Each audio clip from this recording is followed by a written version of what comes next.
Jadi selamat siang kepada semua yang sudah hadir di sini. Kita sebenarnya bukan officially BMPB KDH, tapi kita mau mempersembahkan 2 buah lagu yang kami pikir mampu untuk menggambarkan situasi Indonesia hari ini, masa kini dan nanti, bahwa segaimanapun kondisi Indonesia pasca reformasi, dia tetap Indonesia, dia tetap berbagi. Oke, 2 buah lagu dari kita.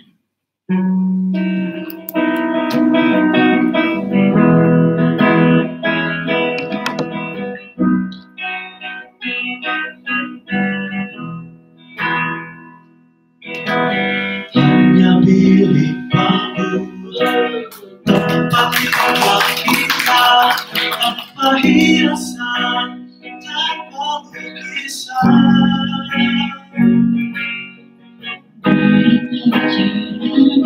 Lepaskan tangan, dan semua dengan kita. Semua ini milik kita sendiri.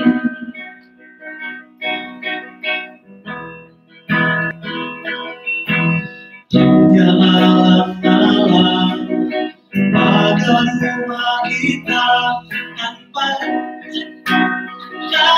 mengerti. Hanya bunga baru tumbuh di halaman, namun semua ini punya kita. Memang semua ini milik kita. Lebih baik di sini, rumah kita sendiri. Segala nikmat dan anugerah yang kuasa, semuanya ada di sini. Rumah kita.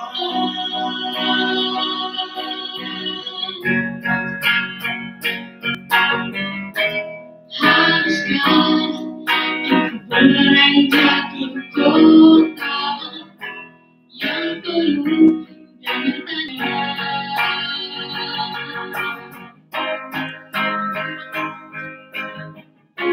Lebih baik di sini, lebih baik di sini. Rumah kita sendiri, rumah kita sendiri. Segala nikmat dan anugerah yang kuasa, semuanya ada di sini. Rumah kita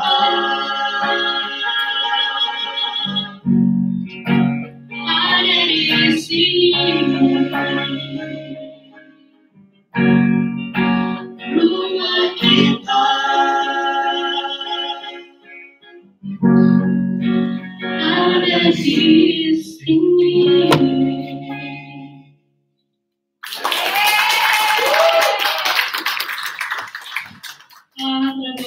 Buat untuk menggambarkan pemuda Budi Indonesia, satu lagu dari Cesairo, ya Cesairo, ya, enjoy. Pemuda,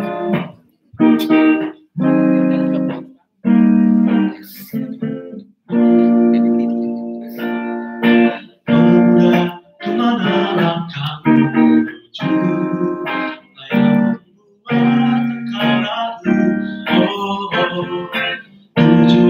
Sejati menunggu sudah, tetaplah pada pilihan sebelah. Artinya berjuang tanpa sesuatu pengorbanan. Kemana hati rasa satu.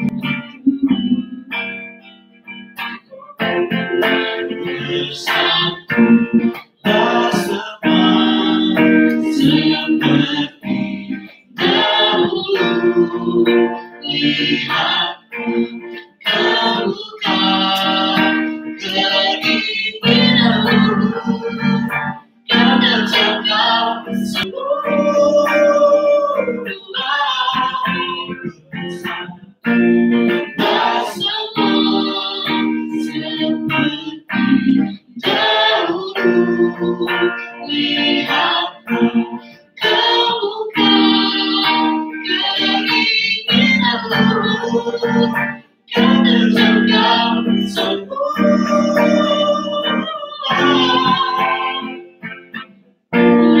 Masa depan yang akan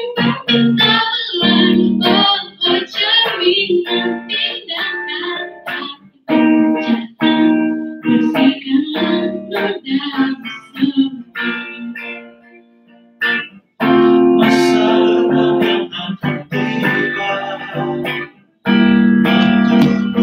yang kuasa, yang selalu mengaku bersatulah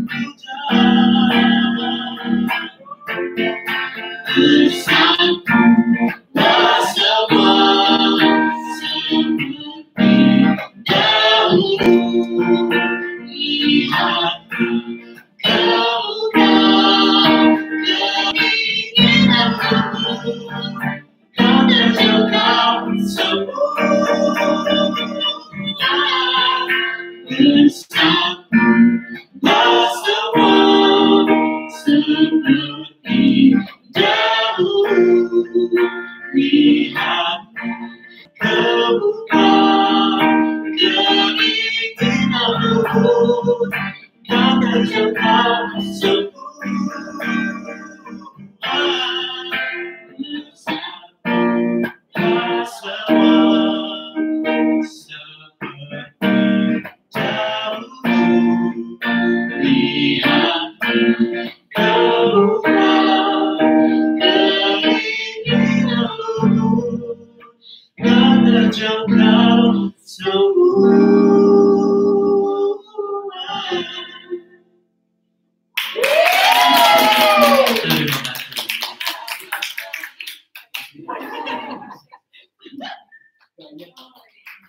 Tepuk tangan dulu buat band PPKDH Official.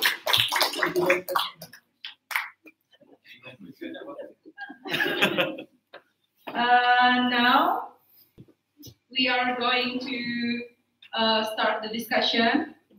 I would like to invite here at the stage our speakers, Ward Berenschot from KITLV researcher.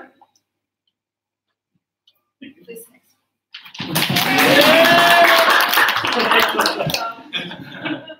And Yancha Arizona, PhD student at Leiden University.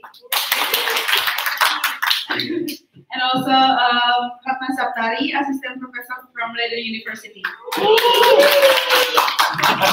In this discussion, also our moderator, Yuyun Wahyuningrum, PhD student at ISS.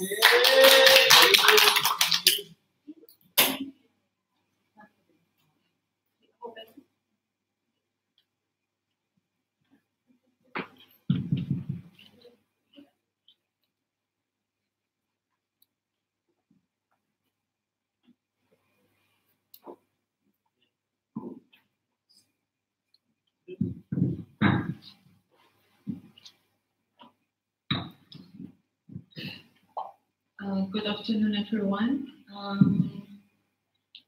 Thank you for coming back to this room.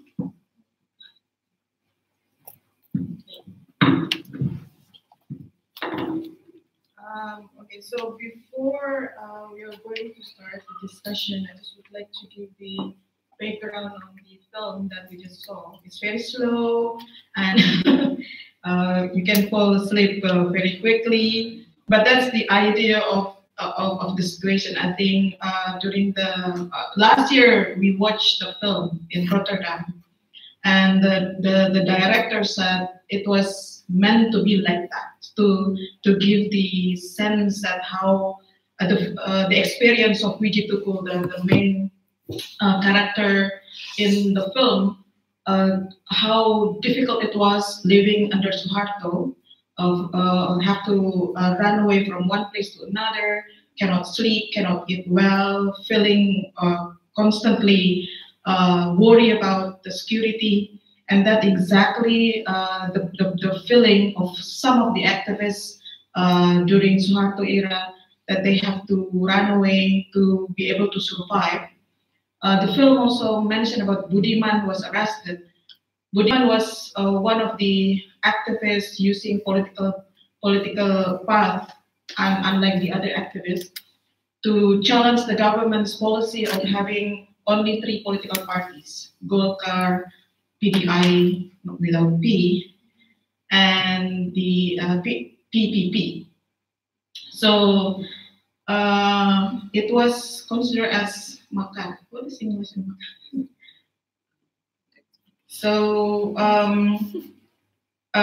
some of them stay in the countries, some of them away from the country, but it was culminated in 1998 with student protests in the House of Representatives, and then some of the activists outside of the country also made a lot of protests.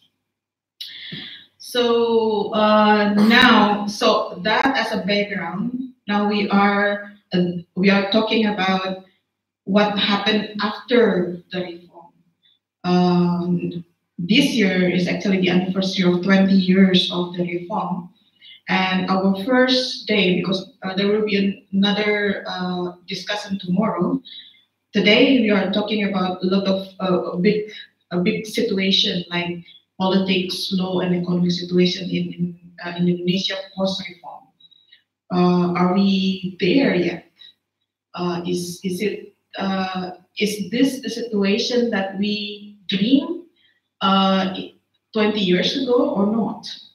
And we are honored to have our speakers, Ward Baron Scott from KITLV, to talk about political economy of clientelism.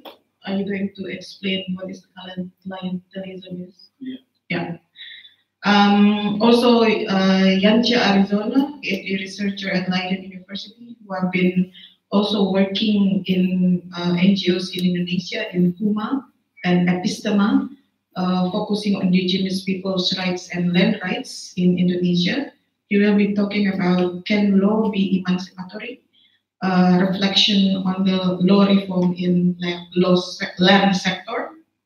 And Ibu Ratna Saptari, Assistant Professor at Leiden University, Chairperson of Indonesian Migrant Workers Union, based in Den Haag, who will be speaking about Indonesian migrant workers and political exile in Netherlands. We have 110 minutes until 4 o'clock. So each speaker will have about 20 minutes, and then we will open the question and answer afterward. So we would like to start with Ward. Thank you. And first of all, thank you to Yance and all of PPI for organizing this event. I think it's a very good idea that now it's 20 years on since the fall of Suharto, and it's a good moment to reflect on as you said, as you put it, are we there yet? I guess my talk, to summarize it, will be no, we're not there yet. And actually, when I was making my notes, I realized it's even going to be a bit of a dark tone, somber kind of talk. It's not just that we're there yet, but arguably we should be worried a bit, and more worried maybe than 10 years ago. 10 years ago, there were also these kind of reflection meetings, and then the talk was more like, well, 10 years on, there's some problems, they're there, but progress has been made and these problems will be solved.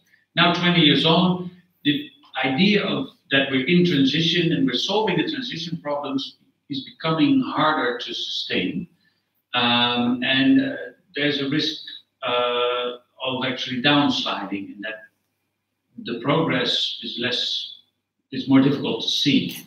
So that's what I'm going to be talking about and trying to give an explanation, I hope, to convince you of some of the mechanism that's behind one of the problems. And that big mechanism, that's going to be the core of my talk, is the role of money. And I think one big worry about Indonesia's democracy at the moment is the big role that big money plays in election campaigns, which is having a negative effect both on the quality of the leaders that are being selected through democracy, as well as on the quality of governance and the way that politicians, after winning, subsequently rule Indonesia. I will make that argument by focusing on local politics.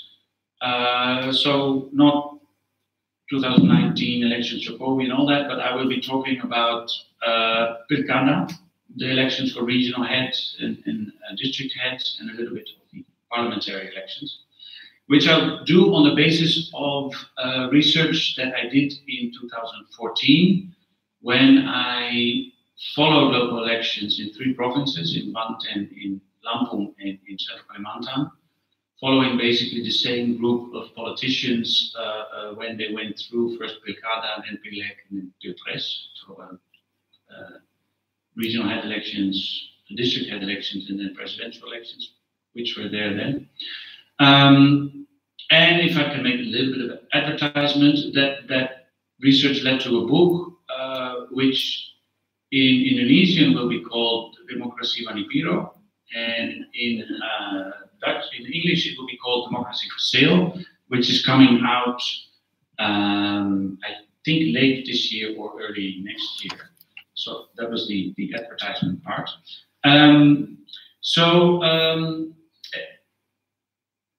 Just to start with some of the stories of why I'm worried, and then later we go into the mechanisms. One of the elections that I followed was the election for.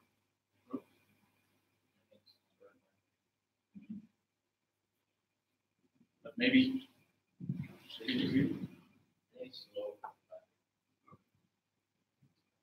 And I guess you could hear. I think you can hear me like this, no? Actually, I might be better too. Yeah. Well, I'll talk loudly. Is it okay? Like this? Yeah. So I wanted to briefly take you to Lampung, where the governor currently is called Ricardo. He's up for a re-election, I guess. And he won in 2014. When he became a candidate of the Democrat Party and a few other parties, at that moment he was just Jamat. He was not a very high-level person, nor did he have a very long CV. He was just, I think, 34 at that moment. Actually, I like this. And not very charismatic either, but what he had going for him was that he was the son of one of the commissioners of the sugar group, you know, the company that makes gula. Green thing, tea and coffee, I guess. And Gulaku has a lot of plantations in Lampung. And they also have a lot of issues in Lampung. Particularly in 2014, when there were land conflicts, I don't too much say anything about that. But also, the land lease was up for negotiation. There's 30 years land lease extension. And so what likely happened was that the sugar group said, why don't we get our own person elected in Lampung? And then, you know, family usually speaks louder and is more trustworthy. So they looked around and they found Rido being already a bureaucrat and not disliked. So they pushed him forward. And how did they do that? The electoral system in Indonesia makes that kind of easy because it's not necessarily one party that has to put forward a candidate. The election system says that you need to become a candidate for gubernatorial elections. You need to have the support of parties of at least 50% of the local parliament, who have at least 50% of the seats in local parliament. So what usually happens is the process which is called Pencarian Perahu, which is like a process where candidates negotiate with parties whether they want to support. And because you need usually coalition, candidates negotiate with different parties. And this has become a major source of financing for the organization of most political who realized that they don't get that much money through official channels. So the selection process is one way to finance organizational costs.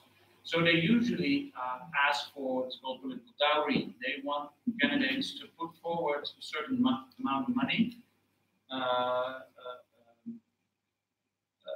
So considerable money. This can be 50,000, 100,000 euros, even more, before supporting them. And so in this case, there was a sugar group behind it, so there was considerable money, and there was talk that $200,000 was spent just getting the support of the parties. So that part was solved. And then came the election campaign, where again, Ricardo had an advantage over the other candidates, which was there was the sugar group. And what they did, they packed sacks of sugar, 2 kilograms of sugar, put the picture of Rido on it, and then went with big trucks from village to village to distribute it. And this was the period where villagers talking about banjir gula, or the flood of sugar. And this was not the only thing they did. They flew in music stars. They will have, I think, Ben and flying in soon. He will be there. There's a big money to be made at that moment. But also, there were things like the ulema, religious leaders were taking on umroh, on minor hajj to Makkah. And that worked. So when the election came, he had actually quite a considerable margin, I think about 15% more than number 2. Yes. Yeah, okay. Sorry for the streamers, they didn't follow. So then he got elected, and it solved, although this then is the informal part, we don't know exactly how Sugar Group benefited from his election, but we can be sure that it helped their business prospects in various ways. So what does it tell us, such a story? One is that Indonesian democracy is not necessarily a process for selecting the best leaders. And, we have good examples like Wismawati in Surabaya, or Jokowi, his rise, and arguably you could say others like Ibu Kamil, or depending on your political preferences. At least in Java, there are some leaders that have come up that you can say, look, they have come up, they're not necessarily special or rich or connected, and they are capable. Ahok, I would put in that list. But actually, when we look outside that area of Java, the picture in terms of quality of leaders that's selected is not so positive. And mainly they are selected because they are either rich themselves, or because they have rich backers. My other area of research, just to throw in one example, is Central Kalimantan, where the current governor is called Sabran, and he's the nephew of Abdul Rashid, who is the notorious palm oil don / mafia, I would say, who, again, the story is the same as Ricardo, putting the money, buying the support of the parties, flooding the place with money in this case, and then winning elections. So what we have is an electoral process that is so monetized that we see a big benefit for people who are rich and companies who are willing to, capable of putting up money, and they get benefits from it. I want to now get into a bit of the process of actual election campaigns to explain why money is so important. So I'm going to use some of my slides. I want to really take you into the election campaigns. And I need to throw in one technical word. You already asked me to explain it. So, and that word is clientelism. As with all important words, they have an ism and then it sounds very intimidating. It is a word to explain one particular way of linking up to voters. You can link up to voters by offering policy proposals and ideas and vision, which is in Indonesia called visi dan visi. But the second way to do this would be to offer personal favors, benefits, privileges, gifts in exchange for political support. And the most common example of clientelistic campaigning is vote buying, so that you hand out money during time of elections, or in my example, you hand out sacks of sugar, and with the expectation that then the voter will reciprocate in the election booth and give you a vote. Now, this practice really saturates electoral processes in Indonesia, and it's a big reason why elections are so expensive.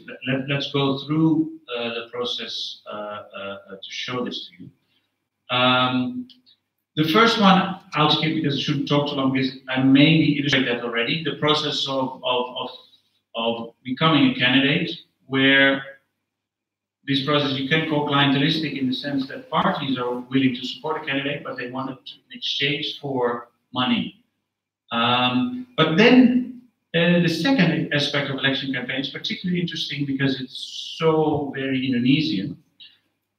That's the fact that election campaigns, most election campaigns, are not run by political parties. They're run by a phenomena called team success or success team. Meaning, it's not that political parties are relevant, they support, they campaign, they do things, they have activities, but they're not the core of a campaigning organization in Indonesia. Usually you see all these organizations with fancy names, like here Berhasil, and well, there are more, not on the screen, but the Teman Ahok, or the Friends of Arif is another one that I follow. Just basically an ad hoc, temporary network of people who rally around a candidate, and which has a structure like a pyramid that goes from a centrally called committee, sometimes called Team Inti, all the way down to Team Success Desa, or Team Success Kelurahan. And they would have their own operators organizing events and, as I'll say later, distributing money at the street level. Now, why is that relevant? Two reasons for our story and my worries. One is that this team success is not necessarily made up of idealists. So these people that join a team success, particularly of a candidate with good prospects, for them it's often a kind of investment. So if you follow these team success, and I spent most of my social life among them, I guess, a lot of contractors. So people that depend on the state for contracts and business opportunities very often join a team success. This is like a business strategy. If you are visibly supporting a winning candidate, then you have some claim to say, look, I helped you, now give me a contract for building that part of the road, or contract to school, etc. This is, in other words, also, you might say, a clientelistic exchange, where contractors offer electoral support in exchange for contracts. And when you're a bigger company, like the palm oil ones in Central Kalimantan, you just support all the candidates with money. So you just basically hedge your bets and you give all the candidates money in order basically to ensure that you will get your concession or your license after elections, no matter who wins. Now, why this is actually an interesting phenomenon that we should pause and think about, because in most democracies, whether their clientelistic is big or small, most democracies, the campaigns are organized by political parties. And when you see an election poster, like here, it's a bit small, but you see most election posters in other countries, there are a sign of the party on it, and there's a candidate that presents himself as a representative of the party. Here, no party signs. That's sometimes there are, but often not. And I want to give two reasons why that is. And the first one has to do with Suharto, actually, and the New Order. A particular heritage that Indonesia's democracy has, and a problem that it has to overcome, which is that Suharto basically ran Indonesia and ran his own election campaigns through the bureaucracy. Suharto was wary of political parties. He even banned activity in political parties at the local level. Instead, it really relied on village heads and the local bureaucracy, the chamats, the PRT, PRW, PRLURA, so local representatives who were handing out favors and projects and things, making sure to normal people that if they would not vote for Golkar, there might be repercussions down the line. And it's that practice that basically hampers political parties still in two ways. One is that local state still really controls a lot of resources. So previously I did research in India, and then there it's the party that hands out resources, that helps people, that do things. But in Indonesia, party offices look like this. This is one where they are fresh in paint always, so they have money. That's not the thing. But it's empty, and there's nobody there. And because you, as a normal citizen, you don't need to go there for, say, raskin or access to welfare programs, or doing your paperwork, or getting your son in a good school. Stuff that parties do in other countries. In Indonesia, you go to the village head or camat or other local state agents, which makes parties weak, but also it means that parties have very little mobilizational capacity, and candidates need to look around for other networks to connect with. And that's one reason why money is so big. So, for example, this is another interesting thing of election campaigns in Indonesia.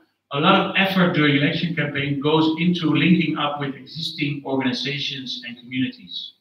And there's no one community off limits here. You can think of soccer clubs, ethnic organizations, even I came across a composting, green composting organization, a fishery club, and very big, which is in this picture, religious association. So this is an NU group, but local prayer groups. Basically, any organization that can bring people together and it has some hold over members is can become a political instrument during elections. This also contributes to the expense of elections, because you usually don't get that for free. It means you have to hand out community gifts, which in the literature is called club goods. So like you install, say, speakers in a mosque, or you promise to pave a certain road, or you hand out Qurans or other gifts, which then gets you linked up to organizations and allow you to spread your message. Very expensive too. How am I going for time? Oh shit. Okay, so let's go quickly then. And then, of course, there is the vote buying, which is very expensive, but also the very worrying thing there is vote buying has become much more common over the last 10 years. We did an expert survey, and I asked 500 experts throughout Indonesia about how, whether vote buying has become more common since 10 years ago. And 86% of all experts said, yes, this has become more common. This is a very worrying trend, because arguably this is not small money. This is a lot of money. You might even, while it's difficult to measure, you might say that the parliamentary elections at that moment might be the biggest downward transfer of wealth in one day in history. If you consider that there are 200,000 candidates, this is a very big amount of money that goes around. That has negative aspects. And now I should hurry up, because I don't have much time about it. So it's too many slides.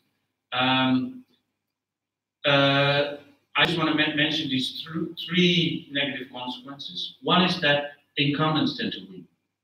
And they lose sometimes, again, particularly often in Java, we can talk about it. But outside, often incumbents win because they control the resources. Second problem, big money wins. They talk about oligarchy in Indonesia, and it's not for nothing. Economic elites get a lot of benefit out of Indonesia's democracy, and it's failing, and that's the key issue, it's failing communities that are in a fight with big money. Say, I think the issues that Janche might be talking about, the conflicts between communities that get thrown up their land by palm oil companies or mining companies, have very little support from politicians because the politicians lean on the financing and the campaign contributions from these companies. This is a big worry. And the third issue is the impact on governance. All that money that is being spent during election campaigns needs to be recovered, either by asking money to bureaucrats for promotions, so you get promotions not on merit but on loyalty. But also, secondly, the money just comes from a whole range of trickery, markup, demanding fees for contractors, etc., which is not only leading to lost money, but also just bad quality of projects and investments, which is also very worrying. So to come to the end, I think what we need to have, maybe among us, is a discussion about, again, another round of electoral reform. Because these costs that I'm talking about, high costs of election campaigns, some of it, yes, you might say this is the force of history and economy, big structures, but some of it is also the result of the character of Indonesia's electoral system, the choices that were made before, and it doesn't have to be this expensive or this worrying. And what I would hope is that we, as students and researchers, could make some sort of coalition to push for effective and smart electoral reform. Now, in Indonesia's parliament, they talk about abolishing direct elections, the Peringatan I was talking about. But I think there could be a third way. Instead of keeping the system or abolishing it, reforming it so that you keep the good things and solve the bad things. So sorry for going over time. Thank you very much. The reason I didn't stop work because I think the information is very important and very timely right now. So with that, with the power of moderator, I would like to give each speaker for 30 minutes, and you have another 5 minutes. Oh, wow. Can I ask? Yeah. So you mentioned about this people coming together and then do something to the political party, and then political party running the campaign. For my perspective, in Jakarta, when Ahok and Jokowi were the candidate for Jakarta and the president, the way we saw our efforts was not necessarily about clientelism, but rather people participation to political processes. Yep. And so it is not necessarily demanding something back to us, but really about we want to have a better candidate to be the president, to be the governor. And the other thing that you haven't mentioned in your explanation is about the role of the mechanisms. There is PKPU, there is a lot of mechanisms established now, how they contribute or not contributing to the culture of clientelism. Wonderful, thank you. These are good questions. Also help to nuance my so far negativity a bit. Because yes, there are election campaigns that show genuine people engagement with politics, not in the transactional Wanipiro mode, but really in civic mode and trying to get right policies and right people in power. And indeed, the elections of say Jokowi in 2012, but in 2014, but arguably still with Ahok also are examples of this. Now, that question was one driver for me for the research project I did in 2014. But because what I wanted to study then was, do we have variation across Indonesia? Is that use of that this clientelistic mode of doing politics, is that like a uniform blanket over politics throughout Indonesia, or can we see differences? And then to what extent? So what I did to study that was to do an expert survey where, together with researchers from different universities in Indonesia, we went around and interviewed people that really follow local politics for their job. So these were local journalists, local NGO people, local campaign organizers, team success people, and academics. And we asked them assessments of how common clientelistic practices are. And they're not like, is politics clientelistic? Because that is a very difficult word, doesn't work. But rather, sorry, going back quickly to things that skipped. Questions like this. If you see civil servants in the district, what percentage do you think has gotten the promotion as a reward for supporting a candidate? That's clientelistic behavior because it's a reward. You support somebody and then you get the promotion. And then we asked all these people across Indonesia to say, does it happen? Does it not happen? And there you see Surabaya, Jakarta, relatively low, not absent, but relatively rare. But in eastern Indonesia and Kalimantan, very high scores, a big spread actually across the spectrum here. So and then what I did, we asked this about 7 different resources that you can exchange in this clientelistic way: money, licenses, social systems funds, jobs, the one I showed, contracts, etc. Which all the experts gave an assessment similar to the one you saw, and then we could get some sort of total score. How common is clientelism across Indonesia and practices? And then you see, I hope it's big enough, you see this is the results. And you see, again, big variation across Indonesia. Lowest score of clientelistic practices here is 3.94 is on a scale from 0 to 10. So 0 means all resources are handed out according to policies. Whether you supported somebody in the next campaign doesn't matter.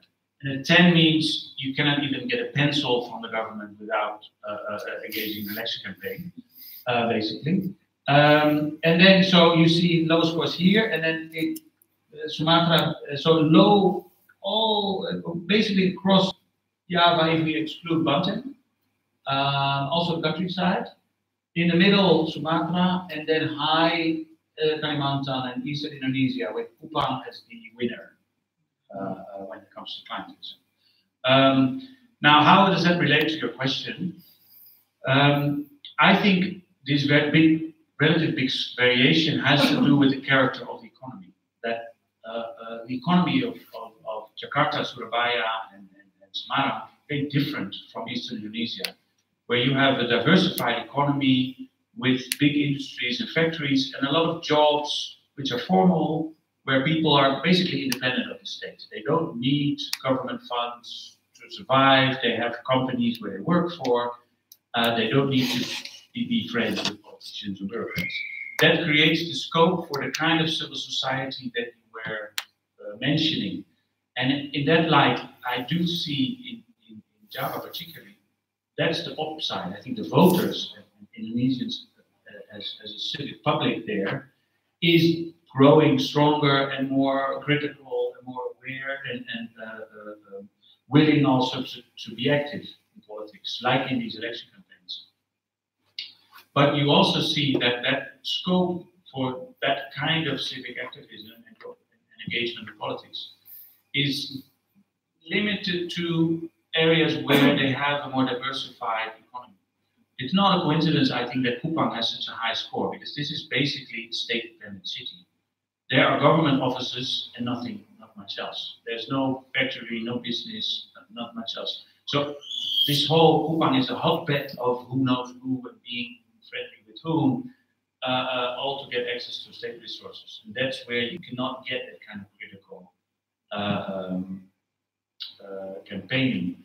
Now I talked solo, but I forgot your second question. Oh yeah, well that's a good one because I wanted to talk about that. I think so. There are mechanisms, and KPU is compared to other countries actually quite a good institution. But there are also much improvements that can be made. Particularly, I'm talking about Bawaslu, which is the local election oversight body. The problem is that they are made up of people that are usually connected with the local government. They're usually civil servants. And they see vote buying. I mean, some of these pictures from the sugar bags are from the Bawaslu office. But they also know that they will be, depending on their next promotion and job, on the next district head or governor. So for them to just say, I saw these violations and the results should be cancelled, is not a smart career move. Let's put it like this. So one of the other electoral reforms that I see would be to make oversight bodies much more independent of local governments, hired independently, and give them much stronger capacities to monitor, and particularly to stop vote buying. I think much more can be done in this area. Thank you very much. So without further ado, I would like to invite Yance on can law empower? Can law be emancipatory from the law reform in land sector? 30 minutes.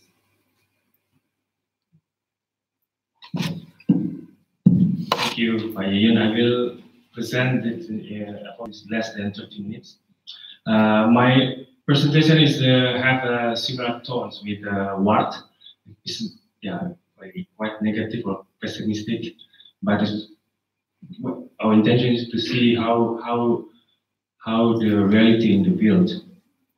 And my presentation will try to see how is the role of law, especially after 20 years of Indonesian reforms.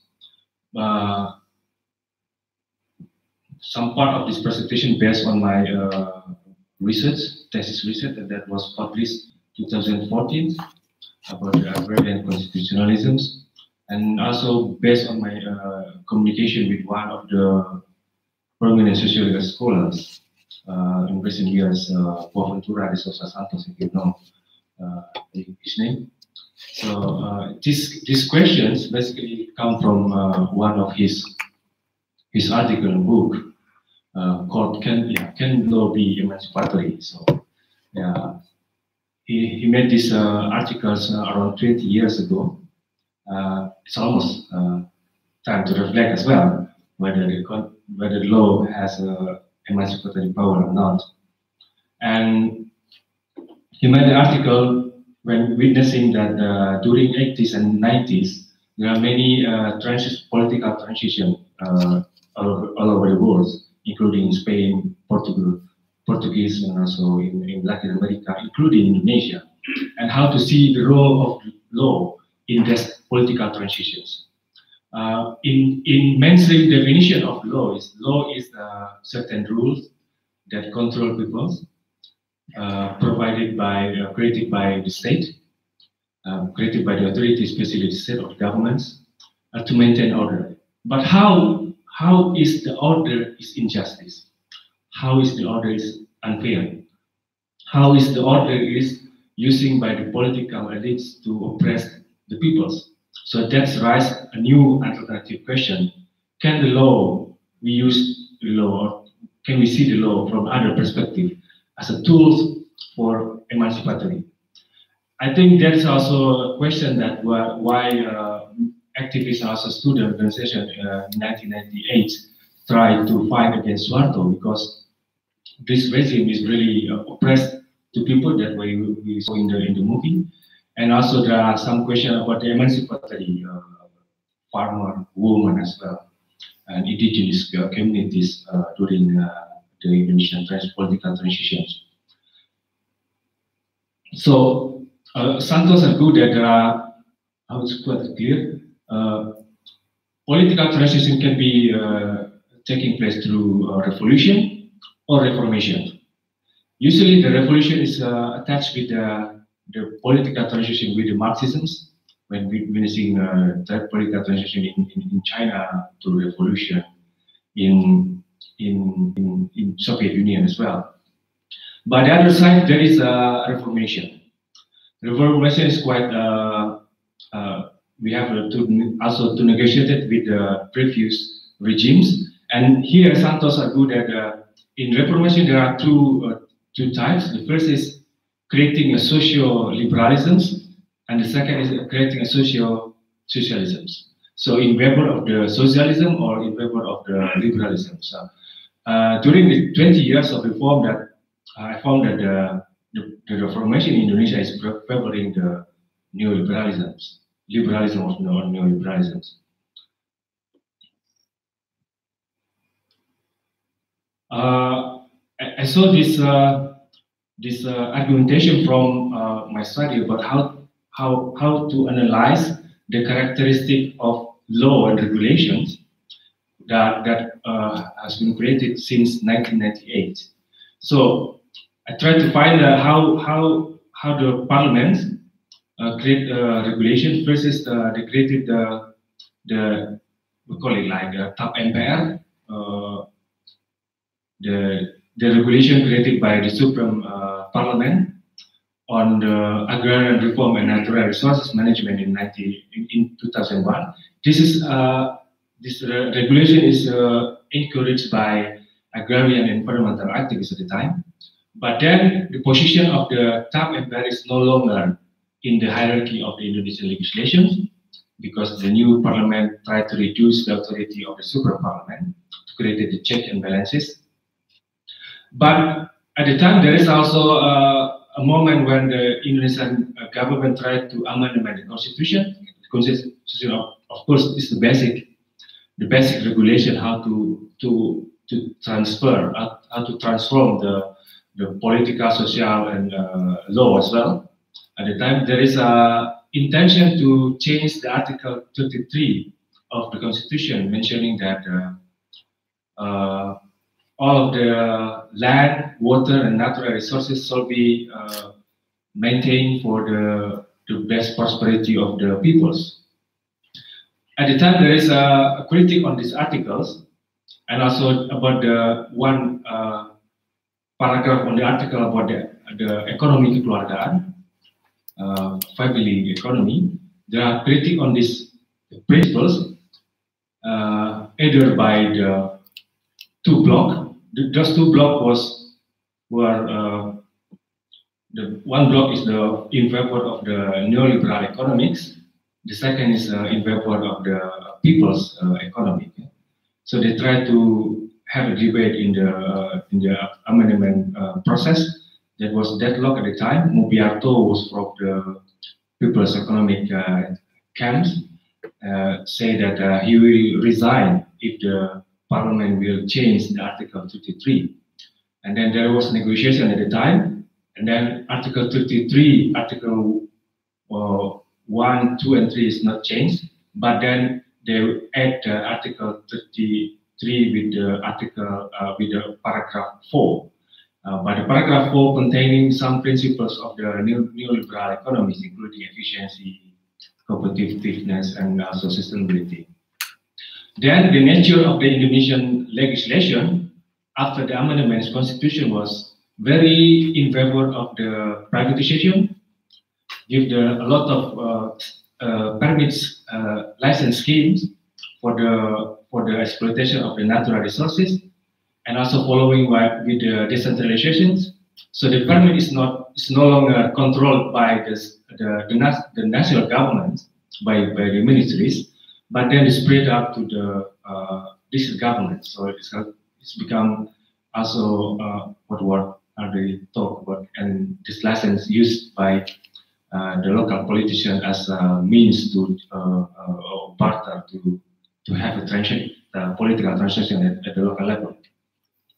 So that is so I try to find how many legislation, how many laws that created during 1999 until 2014 15 years, at the time 15 years of the Indonesian reform, I count that there are 34 of laws related to natural resources, land, natural resources, and also environment at the time.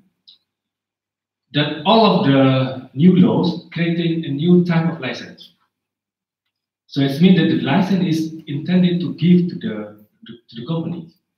The license is not give to give the rural communities better access to the land and resources, but most of them is give to the company. And in terms of number, when I compare to the Sukarno era is only created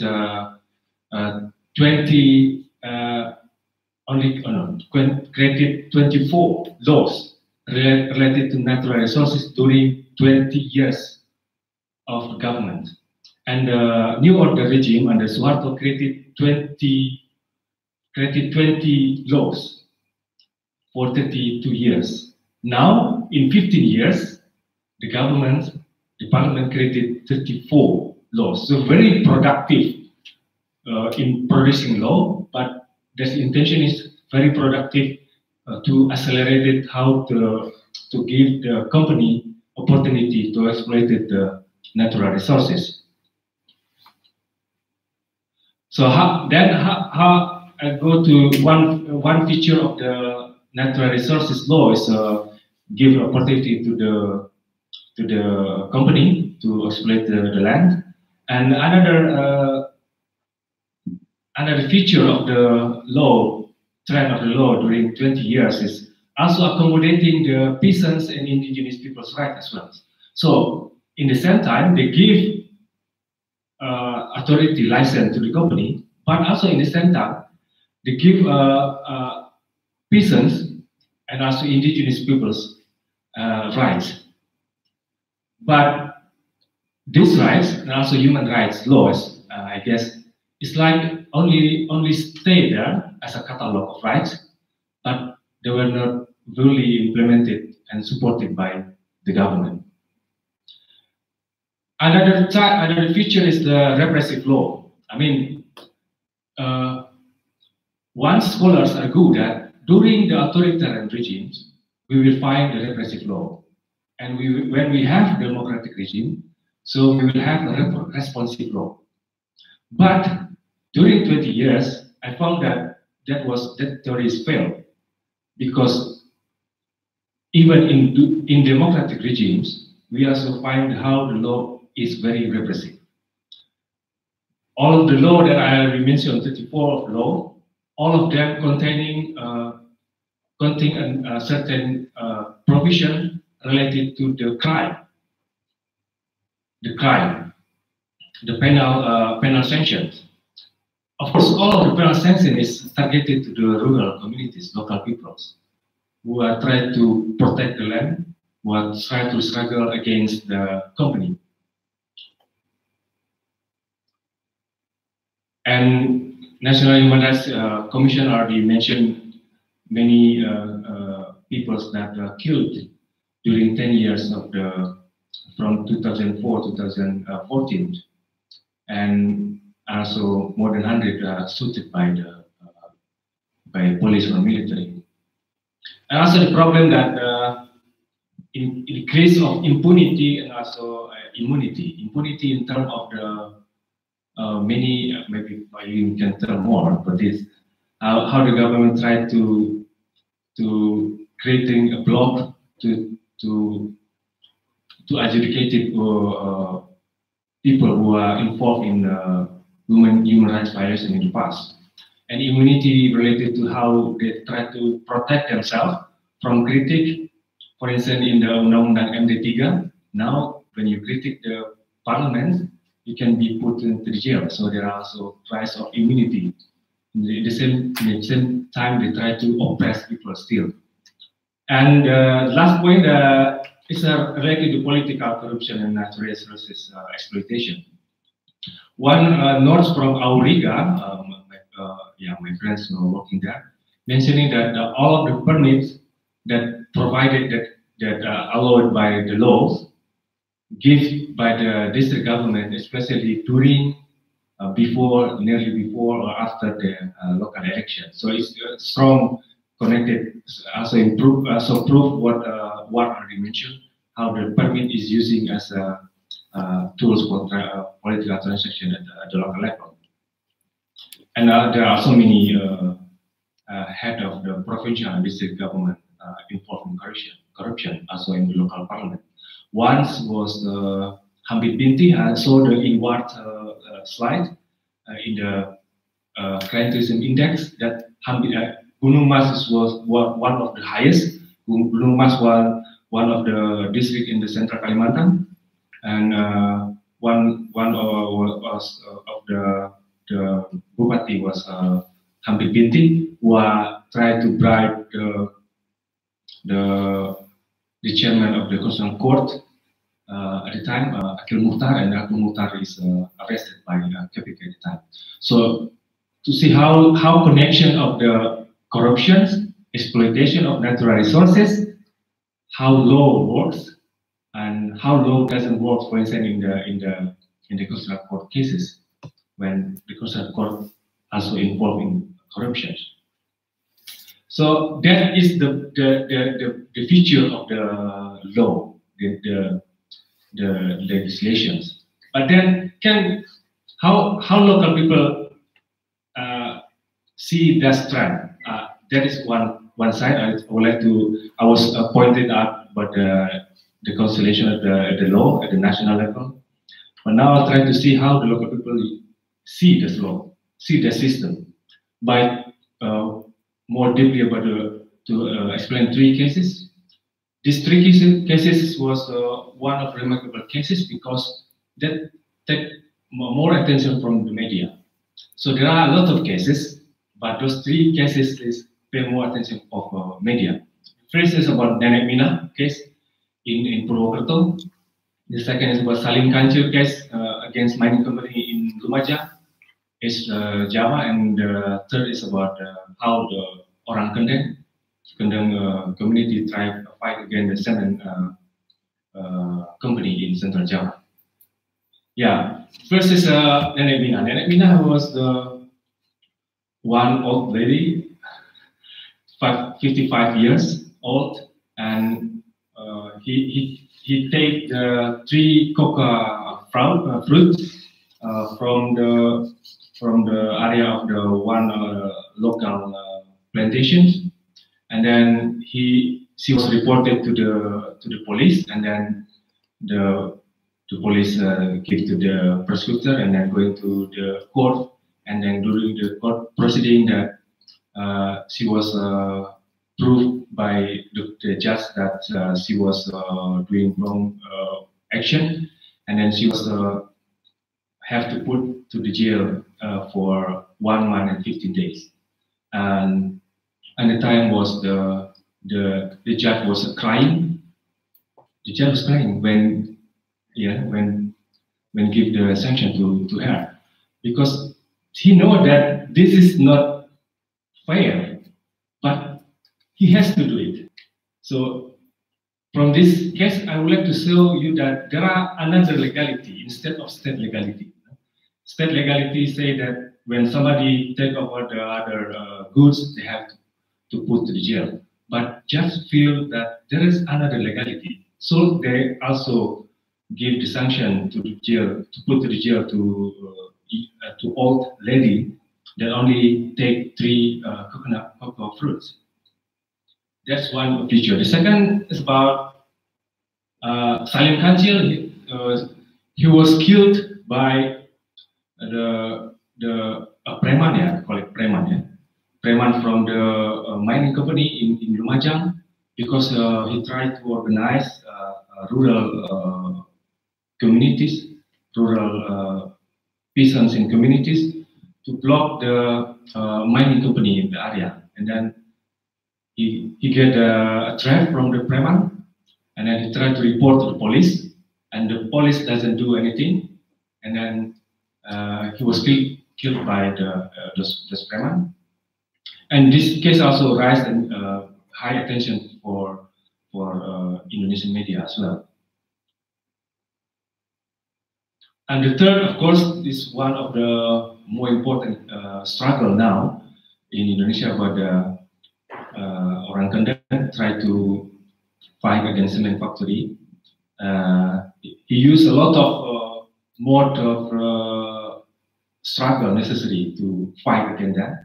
They try to how we call it, chor kaki, yeah, chor kaki, and many, yeah, some, yeah, and basically they try to use the court to challenge the cement factory. They win the case. They won the case in the Supreme Court, but the court decision doesn't implemented by the governors. Even governor created a new license to the company to neglect the Supreme Court decision. Now they try to ask the president to take over this problem, and then the president speaks that stop the operation of the cement factory, stop the new permit, and then conducted a study for a strategic study for the environmental studies, environmental strategic studies, ya, KHS, kajian lingkungan hidup strategis. But in reality, the cement factory still operates until now. Even president says they have to stop. So what can we learn from these three cases? The Nenek Mina saw how the old lady, how the old woman have no power. So they try to show the vulnerability of the old or woman. It's gonna be different attention from the media if if this action is not conducted by the old woman. If this crime is conducted by one old man, I think the story is going to be different. And also how to see Nenek Mina try to be passive during the court proceeding, even she cannot speak Bahasa Indonesia friendly, and have limitation to articulate interest in the court proceeding. So this feature try to show how law works to vulnerable people.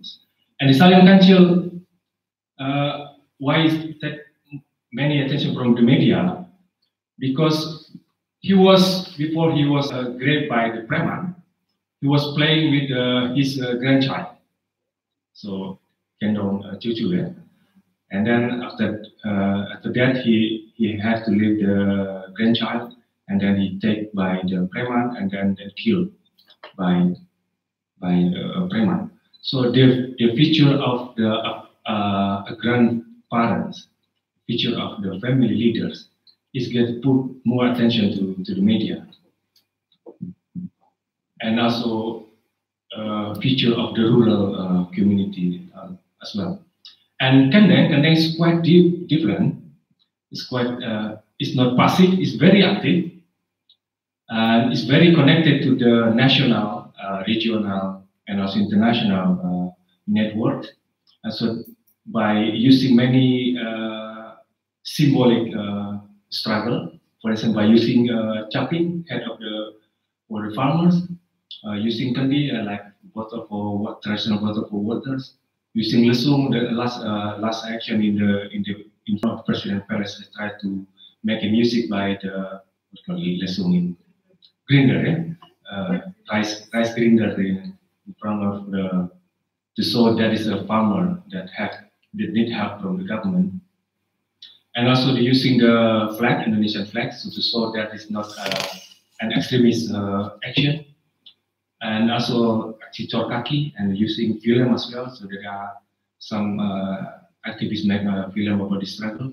They are really active, and also they try to read to interpret the environmental impact assessments, and also they're working from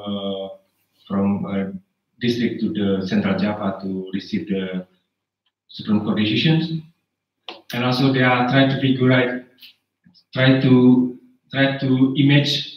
an image that this type of struggle is part of the fight of of women against the domination. So they try to using the like Kartini Kendang as a new way of framing the struggles. So it's why woman is also important to this type of struggles. From those three cases, I found that all of them is related to how people struggle for the life, related to how they can cultivate the land, and also related to the nature. And the second is the significance of status as a woman, especially as a woman, is also very important in this on those three cases, especially in Mina and also in Kendang. How they try to create empathy from the common peoples, and also the role of media. And the other point that I found that they try to creating another legality of outside of the state legality. So, for instance, in Nenek Mina case one, and also in Salim Kancil, they try to stop the company to mining company to operate in the area because they found that that is illegal. Even they have a permit, they have new type how to work, how to live with nature. That's also part of legal for their perspective, and for Kendang as well. So they have to because they have a certain value that also different, distinct with the common peoples. So the last slide, going back to Santos. Santos tell us that there are three sources of domination that works now. The first is colonialism, the second is capitalism, and the third is patriarchy. Capitalism, how we see its work in the casus Nenek Mina and also in Kendang, also in Salim Kancil. Colonialism maybe also because not this in those case, but especially the legacy of the Dutch still taking place now in the forest area because forest area still government still consider state area, forest area as a state land domain. So nobody can live there, but many of conflict related to the forest area still have tried to challenge this colonial legacy. And also patriarchy. That's why Nenek Mina and also Kartini Kendang very important to see that this domination, this exploitation, oppression is created by a system created by a man. And woman is one of the potential emancipatory power against the domination.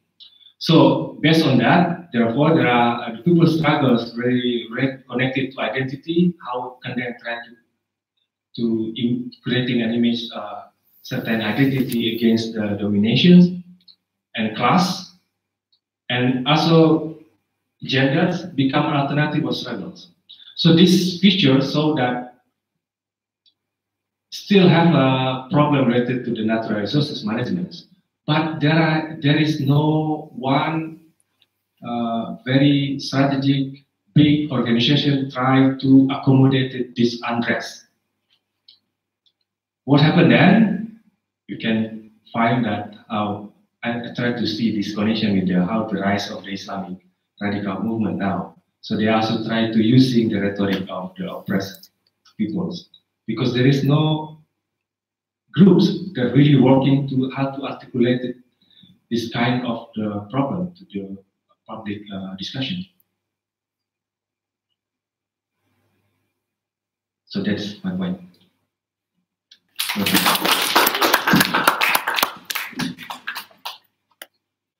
Thank you very much. I think the two presentations was very gloomy, but to portray the 20 years of reform, the clientelism culture of election actually provide a lot of threats to our democracy system.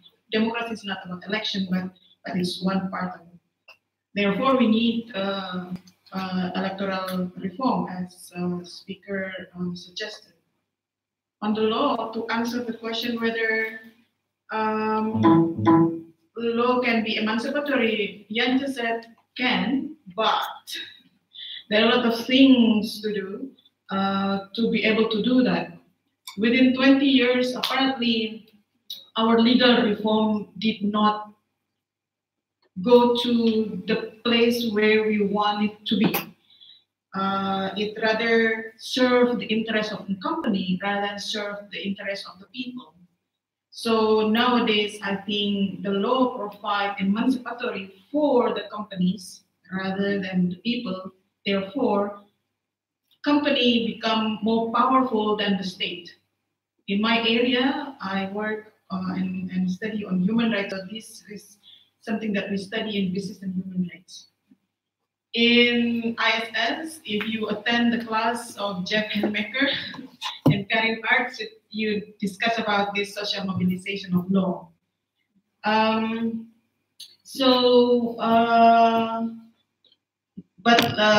don't want Yanja to answer now, but I think I have a question.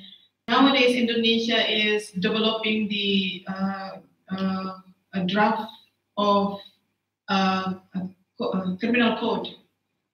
Ibu Harkristuti Harkrisno claimed that this draft, this criminal code is a process of decolonization, divorced from the Dutch law, by establishing the regime of law that feeding into a number of interests of the people.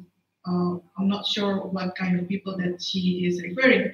That's because number of law drafted after the reform has a lot of interests and went to different directions. So there is no one single legal regime, and that's how the criminal code drafting process is actually to provide legal regime that is integrated, that is serving the interests of the people, a reflection the constitutions. I'm not sure whether you have read the last law. Unfortunately, environmental issue is not one part of my interest. But how do you see how your assessment looking at this draft of criminal law in relation to the issues that you mentioned earlier? But that's the question for later. Now I would like to give the time for Ibu Ratna on Indonesian migrant workers and political exile in the Netherlands. I just managed to I don't know how this works. I'm very old-fashioned. What do I have to do in order to change it? Okay. Right. I think it's very difficult having listened to the two previous speakers because there are already so many important things that they brought up. And then you have to listen to something else, which is also going to be a bit difficult to reflect on. So hopefully later on we can bring all these things together. But my focus will be on actually also reflecting 20 years later, what have we gained in terms of protection, against exploitation and discrimination, and also in terms of justice and reconciliation, in terms of victims of violence, and also acceptance of the fact that violence is also a state policy, not just to protect its citizens, but also conducting violence. So with these thoughts in mind, I thought of bringing in the issue of, first of all, political exiles. I think I've shifted it around, political exiles, and these are exiles that were in '65, happened to be abroad and couldn't come back. And then the other is the migrant workers who are working here to earn money to be able to for employment. I must first of all have a bit of a confession, personal confession, because I am personally involved in these two groups. I'm the how do you call it, chair of the Indonesian Migrant Workers Union. 99% are undocumented, are illegal. But I was in the research team of the International People's Tribunal, which was trying to bring the case of 65 to the international court, or at least public. Yeah. So I would like to start with the political exile. Now, what do I have to do here? Oh yeah. So the exiles. I don't know if most of you are sort of from the young generation, so I don't know exactly to what extent you have been involved or you have followed, but in the last, let's say, few years, we have had much more, after the tribunal, actually, there has been much more discussion on what has really happened in 65. In the Suharto period, it was all, you're not allowed, yeah? You're not allowed to talk about this. The history is about actually the government version of 65, etc. But since then, there have been a lot of books, a lot of biographies, etc., written by victims, so that even though the cap communist, you know, when you are labeled as communist, you want to bring up again the Communist Party whenever you've been involved with any kind of social movement, is still there. But at least now we are starting to talk about 65. Even this Kendang thing, so the people who are for the social movement are also labeled as communists. You want to bring the party back. You want to bukan melahirkan lagi, ya? To give birth again to PKI, etc. It's still there, yeah. But a lot of people are aware that that is now not like in the Suharto period. That is now something that one has to question when somebody says you're a communist. So what I'd like to do is that these exiles. Oh yes, I have to press this, right? I don't know if you know, but there were all kinds of Sukarno in that period, after the Bandung conference, etc. A lot of collaborations with socialist and communist countries, East European, Soviet Union, China, and a lot of scholarships were being offered to students, Indonesian students. So there were a lot of people who didn't have enough, the parents were poor, they didn't have enough money to continue their education, they were offered scholarships. And it was like studying medicine, architecture, history, literature, arts, economics, etc. Now they get scholarships. And well, some of them were members of organizations like the IPI, that's the Ikatan, I forgot what it was, pendidikan, education, etc., or they were maybe part of the peasant organization or the youth organization. So they got scholarships to go abroad, and they thought they would study medicine or whatever so that they can serve the country when they come back. There's always this story about, I want to serve the country when I come back. But then 65 happened. So, oh yes, I have to press this. I am very old-fashioned. Oh, nothing's happening. Yeah. So I will go into a few cases because I did interviews, but I'm also using people's research, because a lot of people are now doing research on this, including Kiani is going to do something on this. Sorry. I'm not allowed to say it. No, but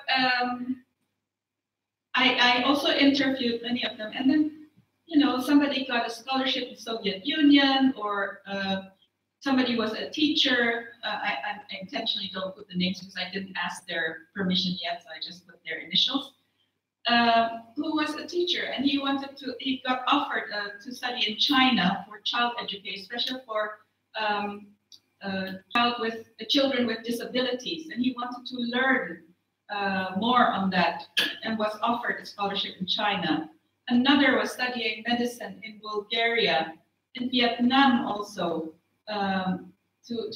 sent by the Indonesian Vietnam Friendship Association to study history. Wanted to know about, for instance, the relationship between Vietnamese history and Indonesian history. And she was hoping to be able to then become a teacher in Indonesia. So all these people who, well, like you are doing, you're studying here, of course I don't know if you want to come back, but you want to come back and then you teach, or you use your knowledge for helping to develop the country.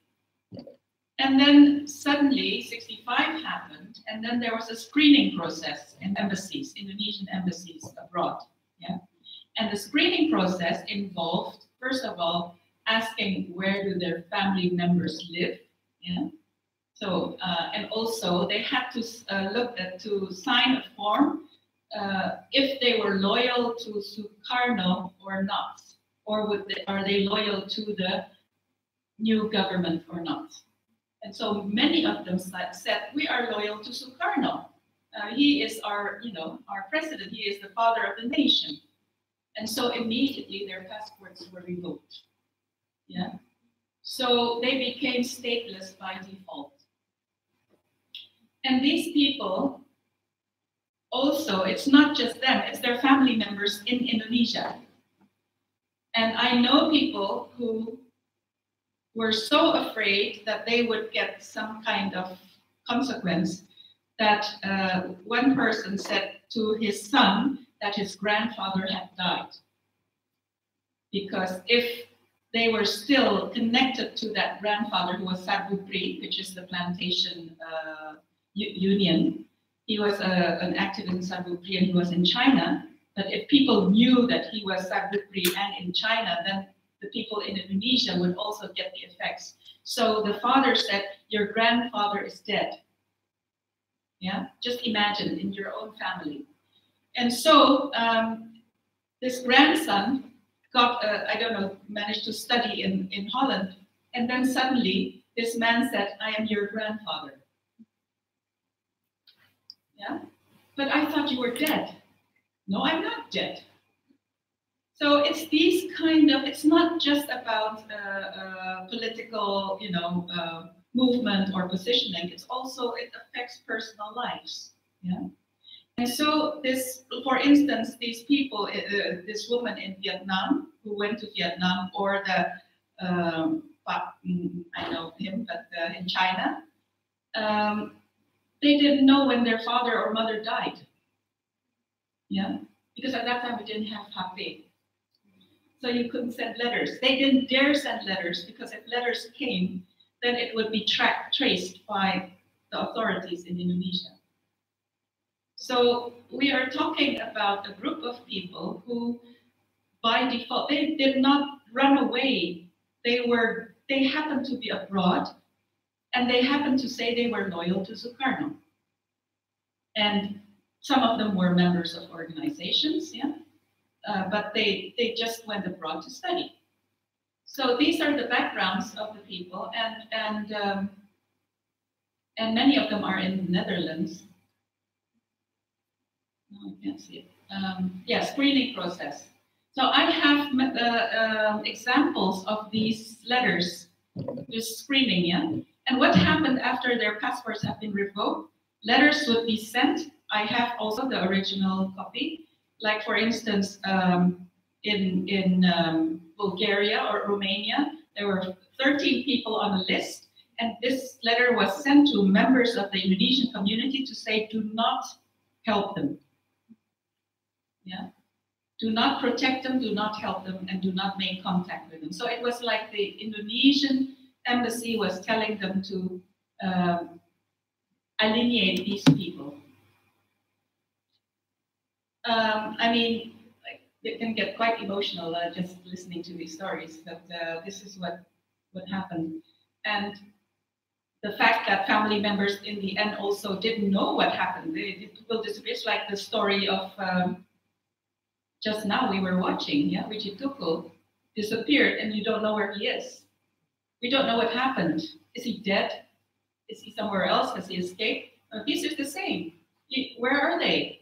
And then, of course, in the People's Tribunal that we held in 2015, mass disappearances was also part of the indictment. Yeah, enforced disappearance, that people disappeared, but not because they got lost, but because they were kidnapped and then elsewhere killed. But here, in this case, so people didn't know, these people abroad, the family in Indonesia, whether these people were dead or whether they were still abroad or what, but they just didn't want to contact because it would endanger either side. You know? So let's see, I can't even read that. 27 years later, this mother came to Holland, yeah, and the daughter was in Vietnam, but in the end, you know, with Vietnam, with Soviet Union, with all the changes taking place there, many went to Europe and then to the Netherlands and became, you know, they had the status of refugee, and then they got citizenship, a Dutch citizenship. That was the only way to be able to stay here. So this mother said after 27 years, you know, what happened was that the military came to her house and said that her daughter's passport had expired and that she had to go home. So it was through the parents, yeah. And then, when this person is home, you have to tell us that she is back in the country, yeah. But at that time, she didn't have any contact, so the daughter herself didn't know that that had happened. So this is this deep disconnecting between family members. So imagine you just come here to study for a year or two and then discover that you cannot go home for more than 30 years. And you don't know who is dead, who is, you know, still there, etc., etc. And the most painful thing is that you know that they don't know what happened to you, that it can be even more painful. So one person said, he said, well, you know, people in 65 have been put in jail, etc., but this is like jail without the iron, what do you call it? Bars. Yeah, it's even longer. A lot of them are out of prison now, but we, you know, of course, during the Gus Dur period, sorry, this is just some cases. His wife was 7 months pregnant. He wasn't able to go home. 30 years later, his wife apparently had been detained also. He didn't know that. Okay. So Yusuf Mahendra came to Holland to say that to have a dialogue, and then later on they were allowed to come back. Yeah, they were allowed to go home. But then, of course, they thought, how safe is it for me and also for my family members if I come home? Yeah, so it's officially, I mean, we had talked with the embassy. There's no embassy people here. We had talked with the embassy and they said, ya kan sudah selesai persoalannya. It's already done, it's finished, you know. So they're allowed to go home. But you cannot just erase everything that happened in the past, yeah? Because you go home and the whole label of your parents or your grandparents are communists is there. So this is something that we have to think about. I mean, reconciliasi doesn't mean anything if there is no acknowledgement about what happened in 65. Because so far, people have said this is horizontal conflict. It's, you know, the NU people, blah, blah, against PKI, but it's not. It was very clearly structured, and there was training for the clear training. Sarwadi trained people in Semarang to do the killings. Yeah. But anyway, so this is about the exiles, and what is done now is that I can't read it. Yeah. So they were allowed to have their passports back. Yeah. But so they have, of course, they have not been, passive here. A lot of them have set up all kinds of organizations. You have the LPK 65, Lembaga Pembela Korban. You have the Perhimpunan Persaudaraan. Well, this term persaudaraan has been used intentionally also to bring together the Indonesian community, whatever political background you have. So it was Perhimpunan Persaudaraan. The LPK is more trying to still bring up the issue of 65, which is also important. I mean, persaudaraan might erase all kinds of, how do you call it, violent action in the past, events in the past. So persaudaraan is good, but then you have also to remember about the injustices that happened in the past. Okay, quickly. What is this? I can't read. Oh yeah, he said that this was what I said. That is,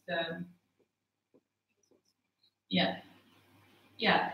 So going home doesn't mean that things are finished. The case is not closed. Yeah, it's the whole history, the whole labeling, the whole stigmatization, criminalization, because one was connected to a communist-affiliated organization, or what just happened to be in a socialist country while this all happened. Okay, so that's one dimension that, I have still quite close contact with the group, but now this is another thing, and it's two different roles of the state here. Yeah, one is about migrant workers, and this is especially those who came and during the oil boom in Saudi Arabia, but at the same time it was the economic crisis in Indonesia that hundreds and thousands of people tried to find work in abroad. Yeah, and of course you've heard stories about Malaysia, about all the stories about migrants going to Malaysia, and then all the things that are happening. Most of them because Bahasa is the same and it's closer, etc. But our organization has about at least 300 members, but there are thousands of Indonesians working here. And just very briefly, a lot of them have come here cheated by, again, recruitment agents. Yeah, and these are stories that I continually hear. Is that, oh, kalau di Belanda pekerjaannya banyak dan bagus gajinya, everyone understands this. Because the Netherlands and Western Europe is all a sort of ideal place, because all these things about Saudi Arabia and Malaysia, you have a bad reputation, but Western Europe is safe. Yeah, and so if it only costs like 40 million rupiah, 50 million, then you will get a job, you will get permit, etc., etc. Yeah. So these people borrow money left and right, 70 juta, 80 juta, with the idea we will give you twice back when we have worked there, because they were promised you will get a gaji of 1,500 euros a month, yeah, or 1,100 euros a month. So what happens? They arrive at the airport, nobody picks them up. And I have experienced this myself because I picked up 3 women at the airport, and they had ABK visa, anak buah kapal. Anak buah kapal, sailor's visa, is only for 2 or 3 weeks. And they got their passports at the airport, so they couldn't check the passport. They were so happy, we got our passport, we are going to Holland, or it was to Portugal. So the visa was to Portugal, because the Portuguese embassy maybe in Indonesia is much easier, they have connections. So they come to on the plane with the passport, they feel very safe, and then they arrive in Schiphol, nobody picks them up, and they don't have a permit, they don't have a job. And well, I happen to hear from left and right and picking them up, etc. But these are things this is the first thing that happens. Second is that if they don't have papers, it's very easy for employers to exploit them. Yeah, because you are weak. You cannot, just, where's my gaji? But I don't want to be too pessimistic. In the Netherlands, there are various organizations that are supporting undocumented workers. Yeah? And even the police have officially said, especially the police in Amsterdam, that unless they have done something criminal, they will not be detained. Yeah? And they can report any kind of criminal action. So it's to try to persuade people to report if there is criminality, and they don't have to have documents to do that. That's officially what the police have made in a statement in a meeting like this. So it was a public statement by the police. And also, some lawyers are good at helping people, but this is more for the deportation process, because quite often people forget to swipe the OV card, and then they are checked, and then they're asked their papers, and they don't have papers, and then they're brought to the police. So these kind of things are things that we have to deal with, and we have lawyers to help us. Pro bono. Also with health issues, if we have a letter from the doctors of the world, doctors van de wereld, or the Wereldhuis, they can go to the hospital and then they are paid for. I have a friend who is also undocumented. He was 8 months in hospital and he didn't have to pay. So this is just to put it positively. But what does the Indonesian government do? Well, Ibu Retno was very good when she was ambassador here in saying that documented or undocumented, come to us if you have any problems. But you have to have all the staff members who understand this kind of thing to be able to get practical help. And now there are changes in the embassy, and somebody, I will not say, has already stated, we don't give any perlindungan. That is not our task, because we have diplomatic relations with the Dutch government. So we are not allowed to give perlindungan to people who are undocumented. This is somebody in the staff office. So, oh, kalau gitu kita aja yang kasih perlindungan. In our organization, which is, I know, I mean, why do embassies exist? So, I mean, these are two different groups of people, and the state is also involved, and there is still a lot to be done, but I'm not saying everything is negative. The civil society, various groups are supportive, and we're still trying to build networks, both for the IPT, because it has not been acknowledged also as a state-induced violence, and also for the migrant workers.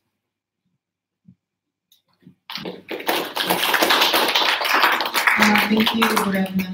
So there were two kinds of migration. The first one was initially social-driven migration, and then become political issue, because they were stranded, and then the passport was revoked. And the other thing is based on economic reason why they migrate from Indonesia to Netherlands. All right, I have a question, but I will just mention it now to Ibu Ratna to be answered later after your questions.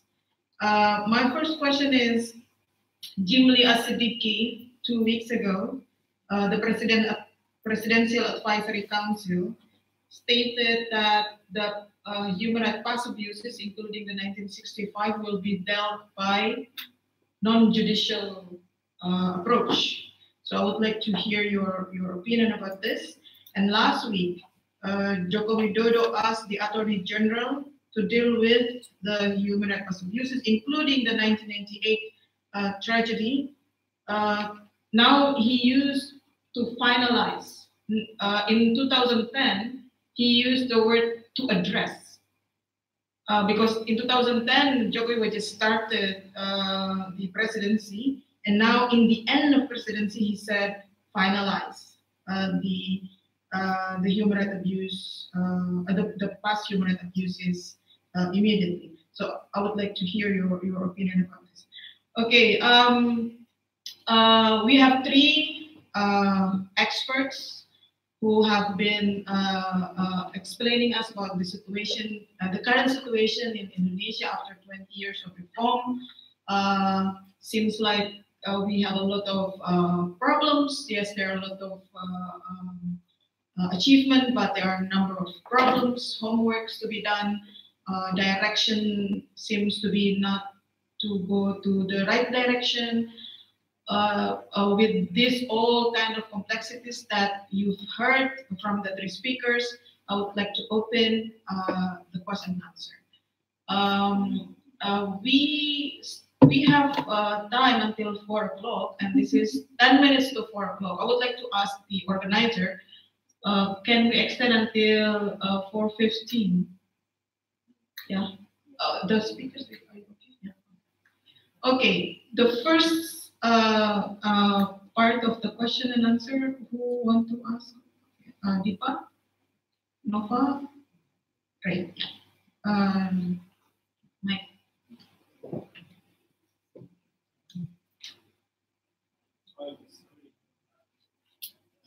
Please mention to whom that you want the question.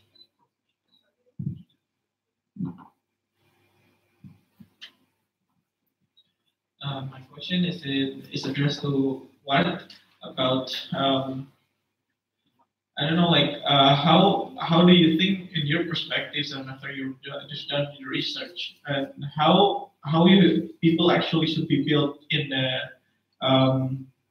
participation towards politics? And because like we see that it's all about top down, money comes down from the up and down, and then like there's no education, political educations to the people, and people suddenly just don't understand about what's the meaning of democracy when you have to do the participation, seeing these as some important things to improve your life, something like that. But then like people doesn't have knowledge like that, doesn't give a knowledge like might be like from, I don't know, by political agency, something like that. And also my question is like, do you think the clientelism that you mentioned is embedded to which kind of historical backgrounds of how people doing politics in Indonesia prior to democracy, for example, like that? I mean, basically social embeddedness about it.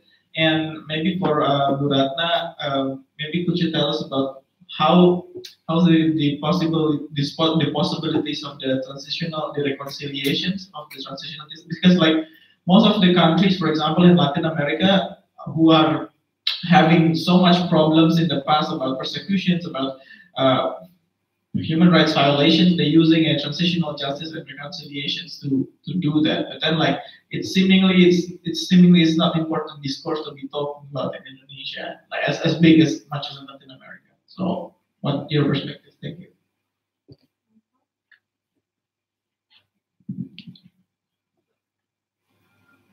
Thank you for the opportunity. My name is Nova, IFS student.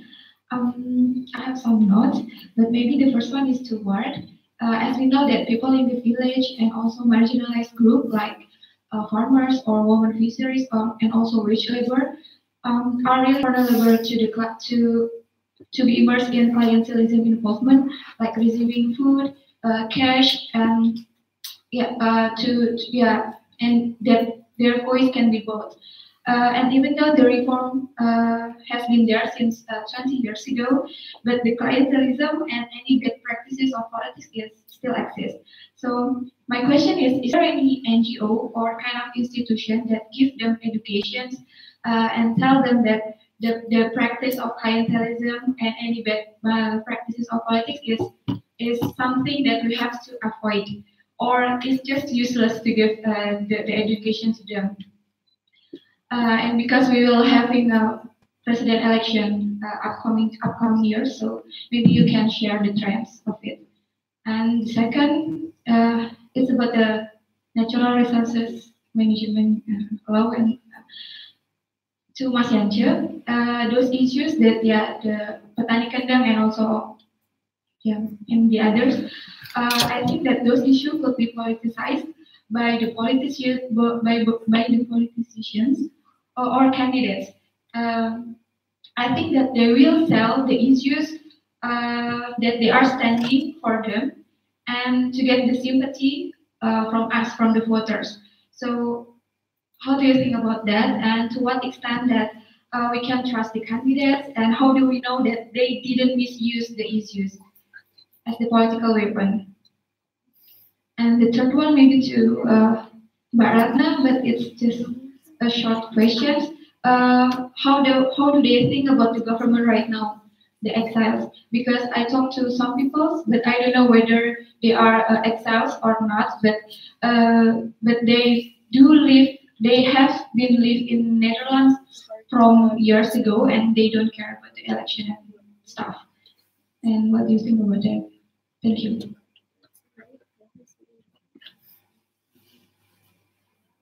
Hello, I'm Ray. I have one question to Ward. I'm really interested to your research because I live and grew up in Lampung. So I know this kind of sugar thing that comes to my house as well. Like even where in Bandar Lampung, so in the city.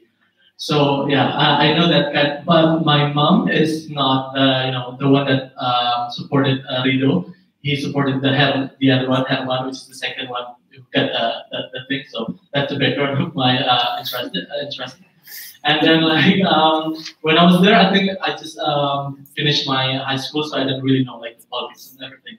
But the situation is, I just want to ask like how impactful actually this products, this clientelism for the voters, because I think there's and I think there's a lot of notion as well that Rido is a young leader, so there's a good opportunity for him to govern this province, to govern Lampung. And I just want to ask, like, if there is this notion of how youth actually can be a good leader in this in province, how this negotiate with the clientelism notion, like is it really pulling each other, or they support each other of youth becoming a leader and clientelism notion, and I assume as well that this clientelism can affect so much in the remote areas, for example, in the beaches, village, and everything. So yeah, that's the main question, like how impacted this clientelism and the notion of youth as a leader. That's all. Thank you. Okay, thank you very much. Well, I got spoiled with a nice set of questions. Thank you very much. To start with the education question, which you kind of both had, my very short answer is the focus should be on the education of the elites and not on the voters. I often get this when I talk about clientelism in different fora, particularly in Indonesia, and particularly when I talk to the well-educated people. They say, yeah, but it's the poor people and they don't understand democracy. We should train them and tell them they should not vote by. And then I always think, if I would live in, say, Bandar Lampung, I would see how politics work and I would know how it works. I would think, at least I get something to an election. I mean, you see these guys in big cars and big offices and all nice life. And then I'm supposed to give my vote, my support for that politics for free? I mean, no. Be weird. I would ask for money if I would see that. So no, I think, of course, I mean, it's not like it's a bad thing, the education and tell them, but I think if I would have to choose what to do, it would be more on disciplining the elites and improving particularly the supervision of campaigns so that you can criminalize vote buying.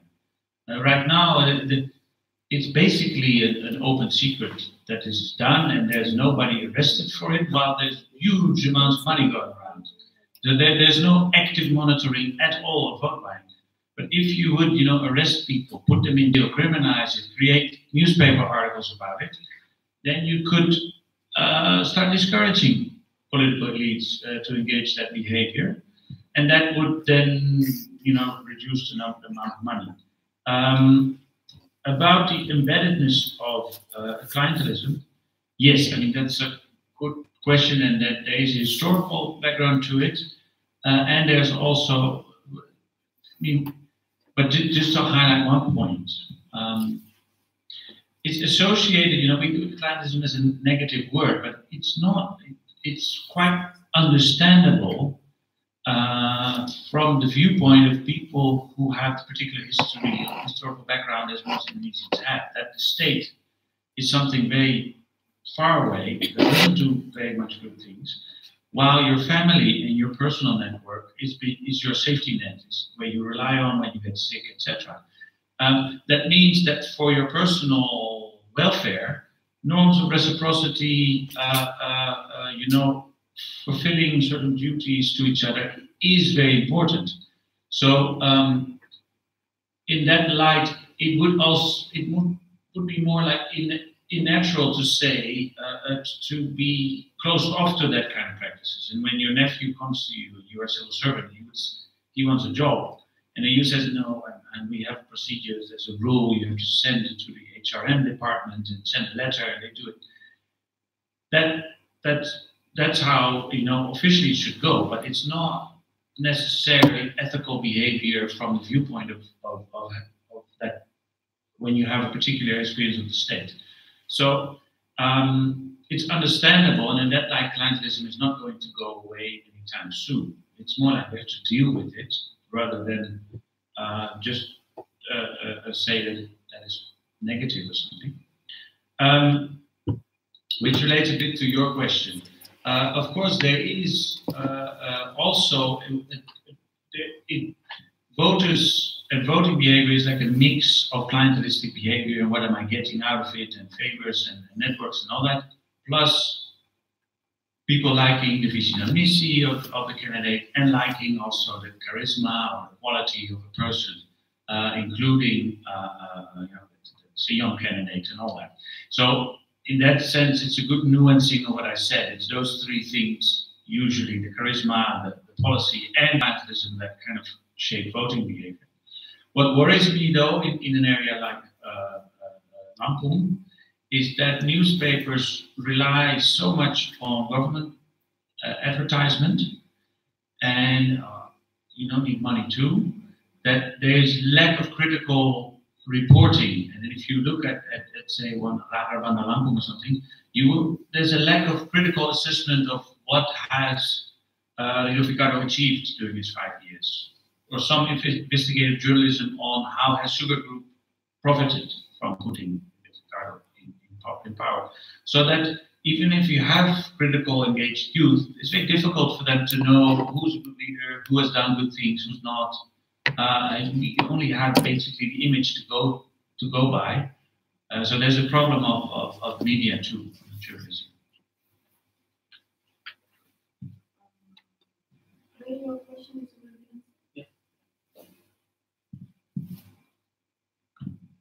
Is clientelism similar with transactionalism? Because I think the word that popularly mentioned in Indonesia is transactionalism politics. Yeah. Clientelism usually used by academics. Yeah. So for clarity, I think the Indonesian word would be transactional politics. I have a different because Deepa's question is whether this clientelism culture has social cultural embeddedness with the previous practice before the reform. Because because the reform, the election was rather using politic of exclusion. So for instance, only 3 political parties. I come from the family of civil servants. So civil servants have to vote for Golkar. If not, they will be excluded, they will be removed, or they will be fired. Yeah. Those who voted for other than Golkar will be stigmatized. Yeah. So I think there is a different practice of how voting has been done prior reform and after the reform. And I'm so sorry. I just still about clientelism because I've met a number of village people, and they said we have been voting for nothing. So now we want to have something out from the election. So that is why they ask a lot of things to the candidates. Like, we want this road to be asphalt. So whether or not this candidate win, they get something. Because I think this is a reaction of disappointment of how the election happened to their promises and to the people interest. I think many people believe that the elites think about themselves, the party interest, not necessarily about the people interest. I think that many people think about it. Yance atau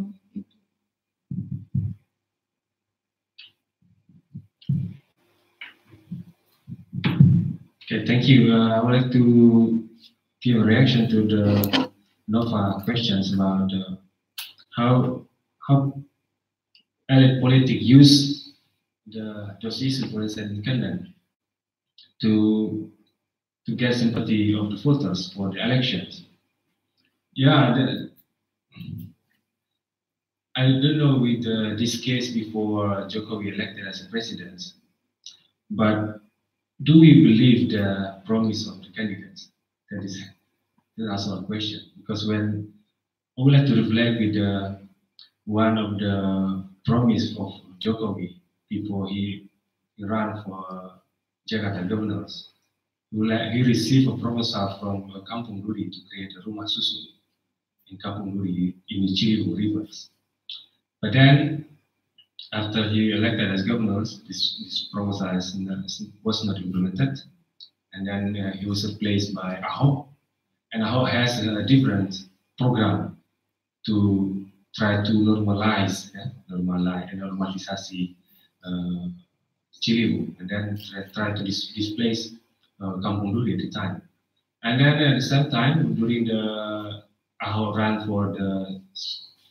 to be governors, and Anies come. Anies received what Jokowi already did before. We don't know how will be the implementation of by Anies now. But that is one example. Other examples are when other movement, for instance, indigenous communities movement. There's a big organization called AMAN, Aliansi Masyarakat Adat Nusantara, who are really supportive to Jokowi during 2014 elections. They make like political contract, and then also Aman also mentioning in Nawacita. So it's one of the civil society organization that mentioning in the visi misi, strictly in the visi misi of the president. And Jokowi promised to create the bills law concerning the indigenous people's rights. Now there is a process in the parliament, and also to create national commission on indigenous peoples. And now there is no action to this creation of the commission, and also to give recognition for the customary under forest, customary forest. He did it on 2016 to recognize 9 customary forests, but the process is really slow until now. Even that the indigenous community try to get a collective land rights, but in the same time, Jokowi really promoting the individualization of land rights as well by land certification, and try to make a image that land certification is part of agrarian reform, and that's also quite problematic. So yeah, this depends as well on how many voters that can get from a certain group that can be entered to political contract with the candidates.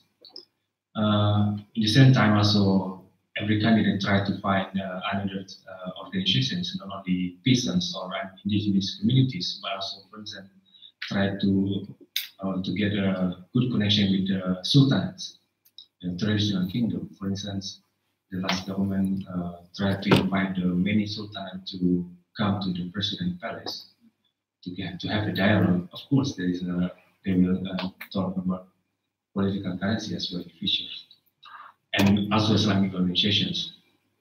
But the main problem, I found that NGOs and also peasant movement now, including indigenous people movement, they are really busy on solving a particular cases. So they're busy, really busy to fight against cement factory case in Kendeng, in other area. So very, very related to case. There is no new awareness to see those problems is people's problems. To see those problems as a national problem that we have to take care very seriously. And also there is no narrative, no strong narrative. For instance, in the past there is one organization try to raise people's concerns, and then PKI, for instance, one of who tried to scale up the people's problem in rural area by promoting land reform in the 60s. But after PKI, there is no such political party or organization that really working together with local community and the type of class movement in Indonesia. That is the, I think we need to learn from other regions to see how this class politics, or maybe identity politics for indigenous people, for instance, also can be containing type of the indigenous class mobilization, for instance, in Bolivia. When Evo Morales became president, it's not only about the indigenous communities, identity politics of indigenous peoples in Bolivia, but he himself also part of the labor movement before he joined the indigenous peoples movement. So the problem is we lack of the imagination and also narrative against domination in recent times. And in communism, still under pressure. Even now, the government tried to create a Perpu Ormas addressing to HTI, but in the same time also more pressing to the communism, because communism is still considered as a threat for the Pancasila, and they use more broadly in the new Perpu Ormas every organization that not according to Pancasila, yang tidak sejalan dengan Pancasila, they using negative term. So the negative terms give more the discretionary power to governments. I mean, if government would like to be more clear, why not just mentioning positive definition, for instance, HTI? It's more clear instead of using every organization that or supporter that not according to the Pancasila. Give more discretionary power to government. Now we found that many from social media or media we can find that some lecture, for instance, try to instigate it by the university because they are not supporting Pancasila. So one professor was, I mean, I'm not supporting this argument, but the way of how government to deal with this, maybe we can see how the new order regime works. You know? So it's like a mirror, like a mirror. How maybe like this was the new order regime works at the time, but now we're facing the same problem. So that's our challenge. New order in the. Could I just add a little bit? Interesting, because also when we were doing the tribunal, it was very easy to say pengkhianat bangsa. So this idea of bangsa is the same as Pancasila. You know, if you're in a certain direction which is considered a threat, then the only thing you do is label anti-Pancasila or pengkhianat bangsa, traitor to the nation. Also, just a little bit about PKI and PTI, Barisan Tani Indonesia. I only realized that Barisan Tani Indonesia, which is affiliated to PKI, they train their cadres to do research, which you can never imagine that political parties do, to do research about land use and land control in the villages. PTI did a research trained by an anthropologist. I'm not defending anthropologists because I'm an anthropologist, but from Ali Arkam Institute, train the cadres to do research regarding who owns land, who doesn't own land, and that's for Barisan Tani Indonesia. And I have seen the results of the questionnaire or the interviews, and it's like what I'm teaching my students in Leiden. You have to go in and you have to also write down how do they respond to your presence there, and how do you, what role do you play, etc., etc. So very specific, not just numbers, about the relationships you have with the local people. To know the kind of answers that they give also is influenced by how they look at you. And so these reports are on paper, are written of the BPI. They did this in 34 villages in Java. A political party, I mean an association, which I don't know if you know any organization linked to a political party that does that now. You know? So that's more or less what we have to learn from history also. Questions? What were the questions about transitional justice? And you asked the question that your response, Jimli Asidiki and Jokowi Dodo huh? Jimli Asidiki said, No.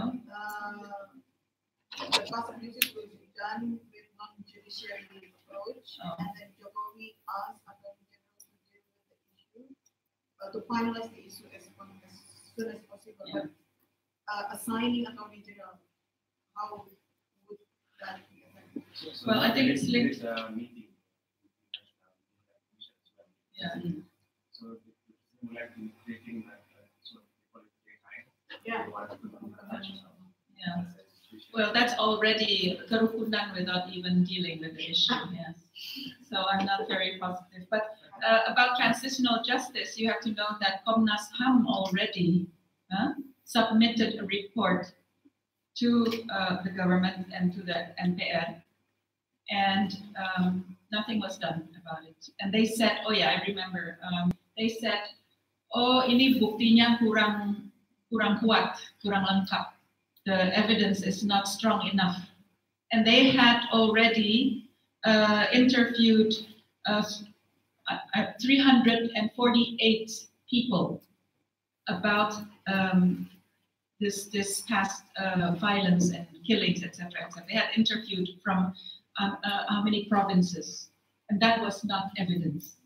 So that was the Komnas HAM. That's why International People's Tribunal was held abroad, because within the state itself, it was not yet dealt with. And so when we did that, the reaction in Indonesia was pengkhianat bangsa. Yeah. So I don't know. Can anybody give me a positive view on this? But I must say that now, if I talk to the young generation, 65 people are already questioning, what have we learned from history? Apparently, our history was not well taught. We didn't learn the right things in our history books. You know, so people are, especially with Joshua Oppenheimer, the film, etc. It's been circulated, so people are now really starting to. And I'm invited to some places, and in one place it was cancelled because the rector didn't want me to give a talk in the university. But in other places, as long as it's not in a formal institution, people really come and are very interested in this. So maybe officially transitional justice will not yet happen, but unofficially people are talking about this more and in a more critical way, and they realize that history has been taught wrongly in the past. Somebody asked about the exiles. Why are they not interested in elections? Well, we just have to listen to the previous speakers about what does elections mean actually. What do elections mean? Or will it bring anything? You know, I mean, it's about political power. It's about contract. You know, relations, etc. So I think people don't have much faith in the results of elections, although I think we should be able to give our votes. But we also have to operate in outside the official channels, I think. Yeah. One follow-up question. Yeah. How do we have to respond to that response? Yeah. Because I don't know, as a good citizen, they will have to encourage the all Indonesian citizens to vote. Yeah. To use their voice. But if they respond like that, how do we have to respond? Just, okay, Well, the thing is, the exiles are not anymore Indonesian citizens. Yeah, you have to remember that they were taken away their citizenship, and also they have become citizens of the Netherlands. Yeah, because at first they were in stateless, and then they were given citizenship in the Netherlands. So, but if they not take not voting in elections doesn't mean people don't care about politics. They are still, they have their organizations. They are bringing their voices to the public, but it's not through these kind of channels. So I don't know. It's like how do you call it? You don't vote, but on the other hand, you let other people do the voting. But when you vote, you're not sure what the results will be, so it's always a tricky situation. But this is the formal legal part of citizenship. Doesn't mean that people are not involved politically or stating their views in public. You know, they have their journals, they have their organizations, which is outside the formal institutions.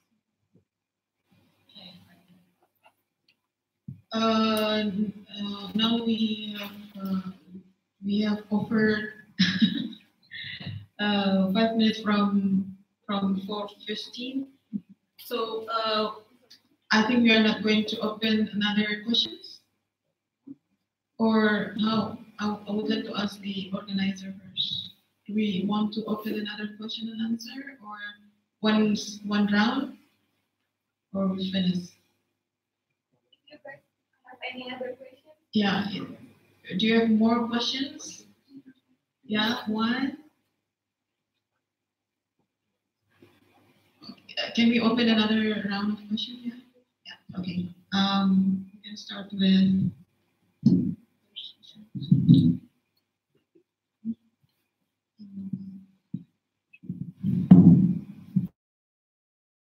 Hi, my name is Rachel. I have tried to keep this quick as possible. One question for Board. I was wondering, sorry, did I get your name right, Board? I have a question, and this comes from living in Jakarta for a year during the recent Peringatan.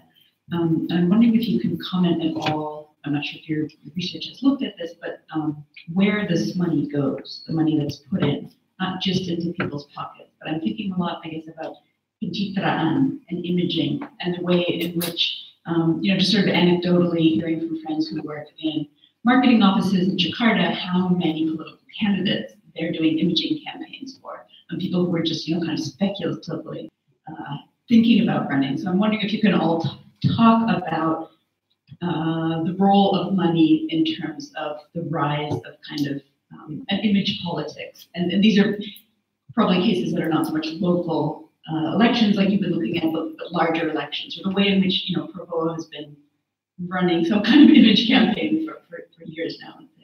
And then perhaps, Yanta, you could also comment in some way on, you kept talking about this other possible legality. And I wonder if even maybe another word might be useful.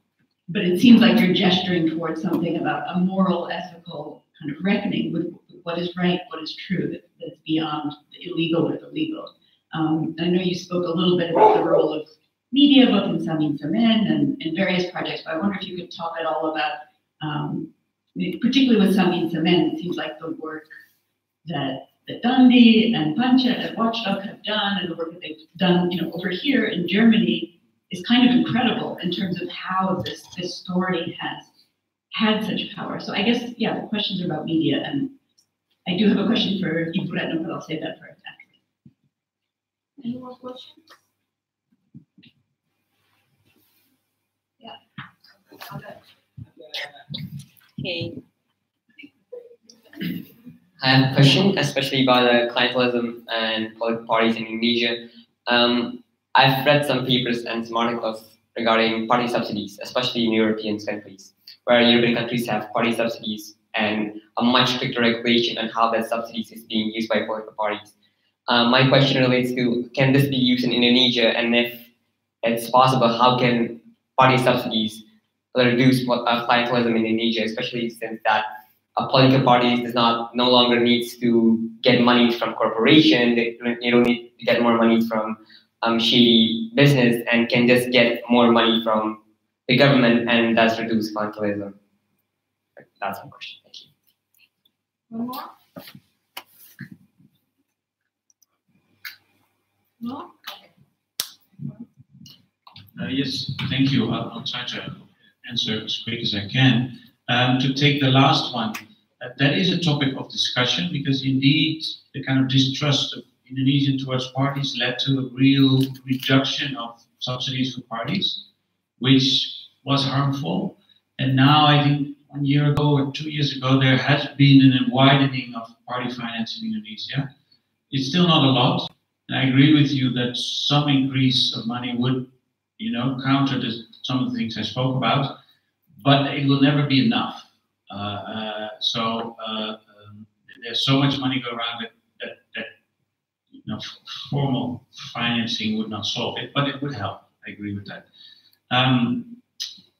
Related to the point about the imaging, yes, that is a big thing of elections, and I would say actually it goes hand in hand with this kind of politics, that particularly in a clientelistic political arena, you have a big interest as a candidate to present yourself as a possible winner, because people want to hitch on to somebody who might win so that you get the benefits afterwards. If you would put all your money in a potential loser, then it's a bad investment.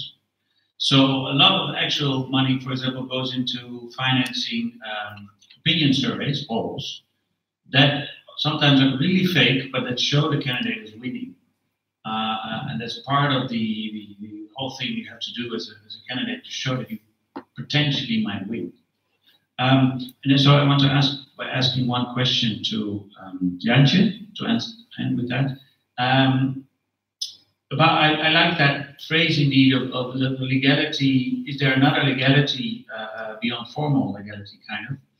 And I think that is also the job of us, maybe, or of students, to think about, is there some sort of right and fairness beyond applying the law? Because one of the problems of the legal system in Indonesia, it's so positivistic, it's so about the letter that's written, that there's very little sometimes thinking about what's the actual higher thing beyond the law that the law is an instrument for. The law is an instrument to achieve justice. It's not justice itself. And when you look at how land struggles are being waged, which is my thing, the law is the end thing, while we need creative thinking about what's the form of justice what would land tenure, land management look like when it's fair and just. And I think there's a lot of work to be done there. So I want to give you that work.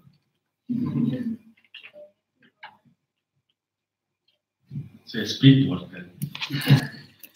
Yeah, I would like as well the question about the role of media and also in Kenya.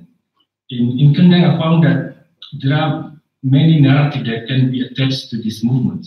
The first about against the infrastructure developments, because the cement is using for infrastructure development, and also the fight again to get better access to water for the agricultural activities, part of environmental movement. But they're also part of the peasants movement, but that's why they're using chopping and also lesung. And they're part as well indigeneity. We can say indigeneity movement. Even they are not trying to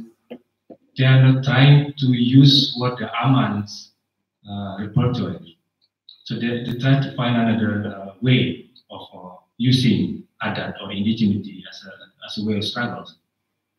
They are most of them, is not all of them, but part of them are still have connection to the Samin Suro Sentiko, one of the charismatic leader in this area, who try to against the colonial governments by avoiding the government official. When the government official in the colonial era try to take tax, land tax to them, so they try to avoid. They try to make to speak in different language to make the government thinking differently, using the common people rhetoric, try to argue the state government rhetoric. So it's one of the more potential emancipation from this movement. And this movement also related to the acts of citizenship as well. So how they will be treated as citizens by recognizing that they are citizens that have rights to natural resources and also land. That's why they are also using the Indonesian flag when they make a demonstration, for instance. So they would like to show that they are part of the Indonesian citizens.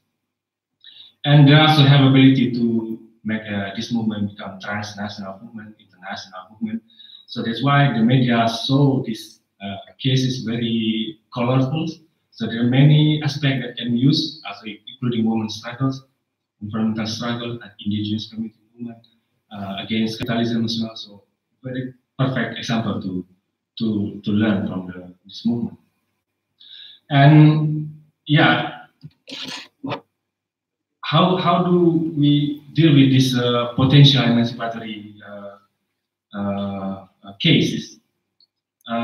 When we learn, I think it's important for Indonesia, especially, to learn from other regions. Especially, I would like to say in Latin America, because we have a quite similar problem. We live in for century under colonialism, under authoritarian regime as well. One example, for instance, in Colombia, there is one community called UA community in Colombia. They fight, indigenous community fight against the oil company. This oil company supported by one of the former US president candidate, Al Gore. And they tried to make a demonstration event in US. So they make demonstration in US event like how they tried to make demonstration in Germany, for instance. And one of the way they solve the conflict is by collecting money to buy a share of the company. So maybe it's going to be one of the good way to solve the conflict, for instance. How condemned, for instance, try to collecting money, buy share of the PT Semen Indonesia, and take the power to get decision within the company to stop the process of operating a cement factory. Maybe that's one inspiration. Yeah, that is related to your question. And what is the question there?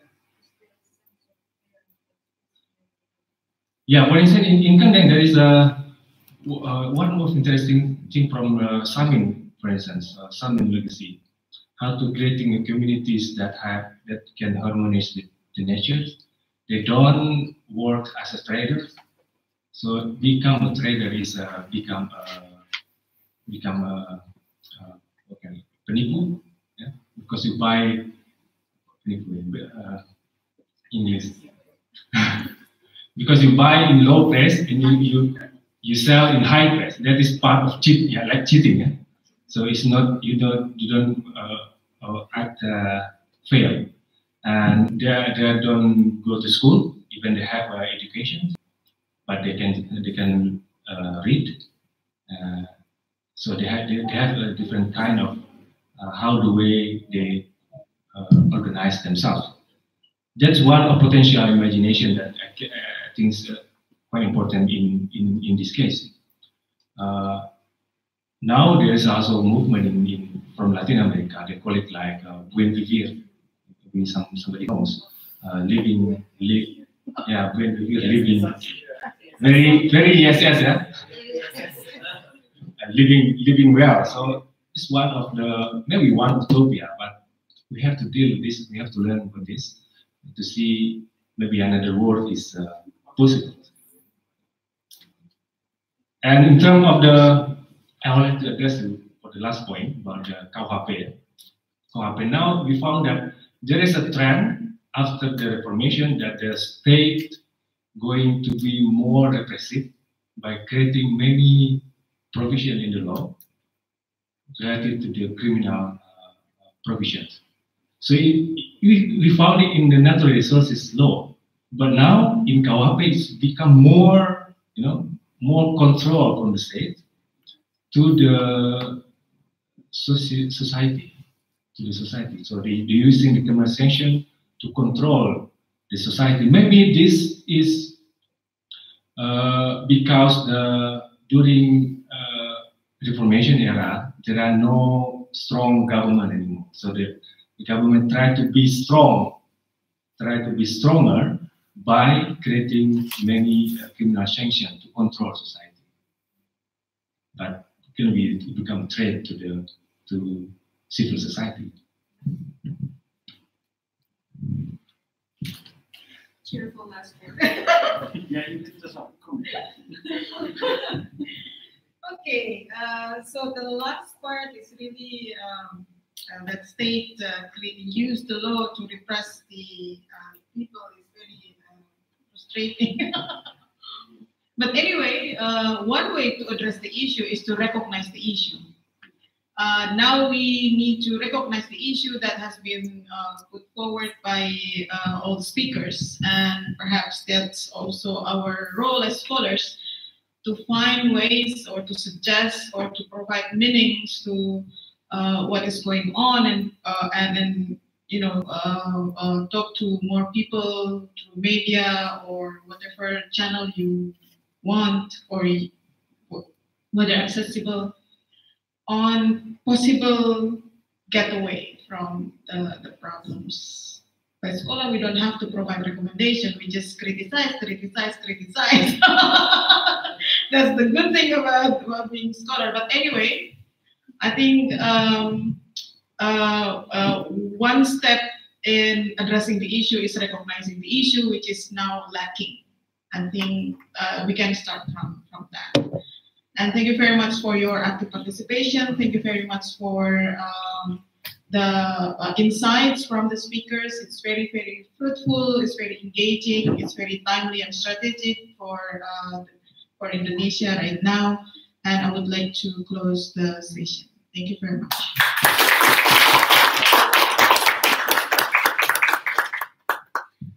Thank you for the interesting talk. Now, as a token of our appreciation for the speaker's time and their valuable contribution, I will call Dipa as a PPI KDH representative and also Nova as PPI Belanda representative to kindly present a memento to the guest speaker.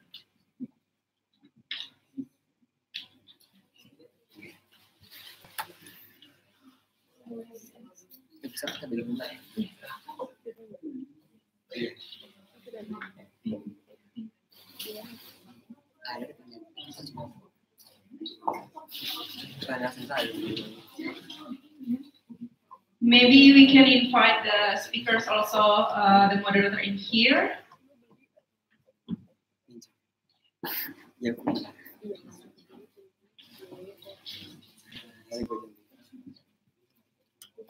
First,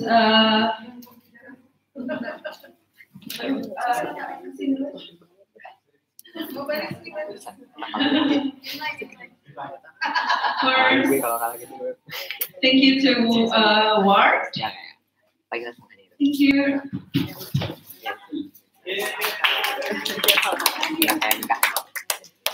And also to Yanchi Arizona for flowers from Dipa.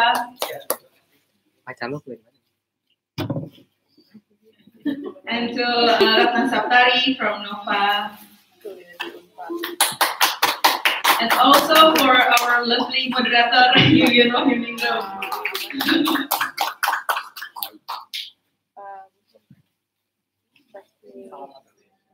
Maybe take photo together first. Iya.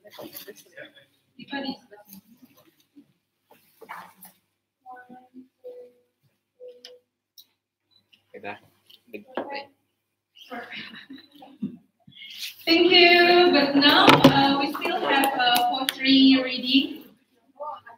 Yeah. So I hope you can still engage with the event. We still have a poetry reading by Putri from ISS and also Kartawuli Sianipar.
Pesan Sang Ibu, karya Wiji Tugul.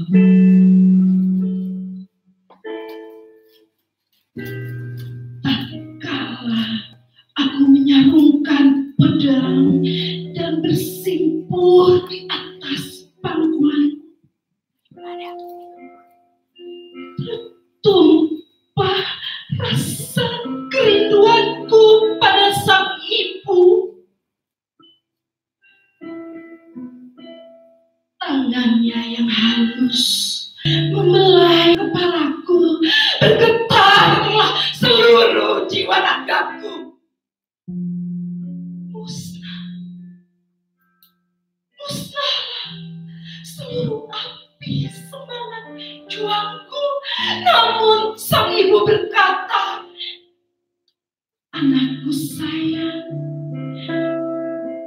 apabila kakimu sudah melangkah di tengah padang, tancapkanlah kakimu dalam-dalam dan tetaplah terus bergumam. Sebab gumaman adalah mantra dari dewa-dewa. Gumam mengandung ribuan makna.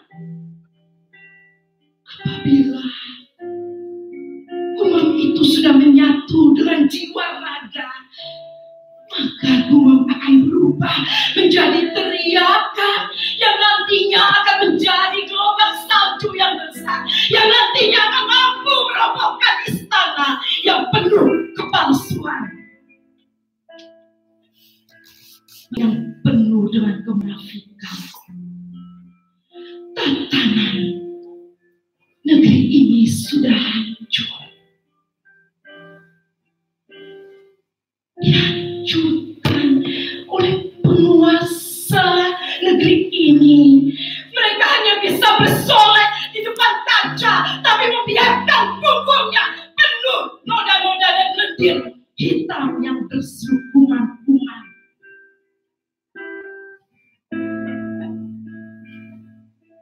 Mereka selalu menyemprot kemaluannya dengan parfum luar negeri. Di luar berbau wangi, di dalam penuh dengan bakteri. Dan hebatnya, sang penguasa negeri ini bermain akrobat. Tubuhnya mampu dilipat-lipat, yang akhirnya patah, dan kemaluannya sendiri mampu dijilat-jilat.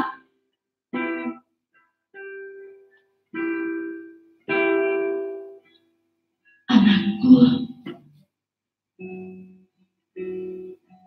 apabila pedang sudah dicabut, janganlah surut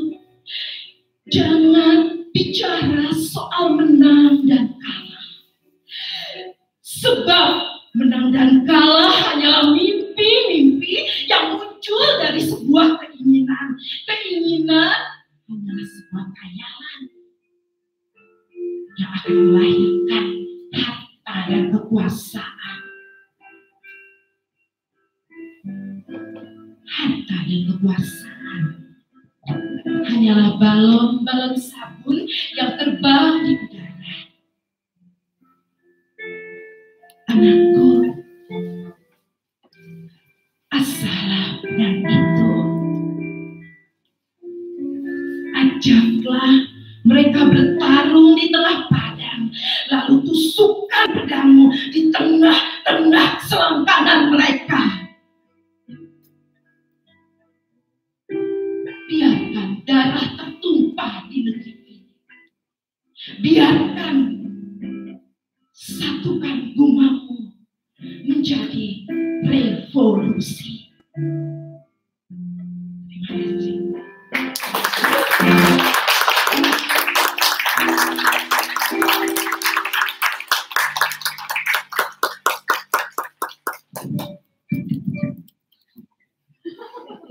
Thank you, Kartaulisia Nibar. Now we would like to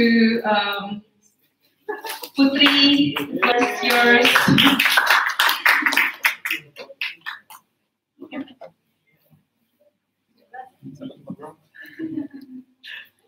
Hi everyone. So I'll be reading a poem by Uji Tuko, and the title will be Bunga dan Tembok, Flower and the Wall. And I think from discussion today, it's about democracy, and I feel like ultimately it's about choice. So I think it's about our choice, whether we want to be the flower or we want to be the wall. Seumpama bunga, kami adalah bunga yang tak kau hendaki tumbuh. Engkau lebih suka membangun rumah dan merampas tanah. Seumpama bunga, kami adalah bunga yang tak kau hendaki adanya. Engkau lebih suka membangun jalan raya dan pagar besi. Seumpama bunga, kami adalah bunga yang dirontokkan di bumi kami sendiri. Jika kami bunga, engkau adalah tembok itu. Tapi di tubuh tembok itu telah kami sebar biji-biji. Suatu saat, kami akan tumbuh bersama dengan keyakinan bahwa engkau harus hancur. Dalam keyakinan kami, dimanapun, tirani harus tumbang. Thank you.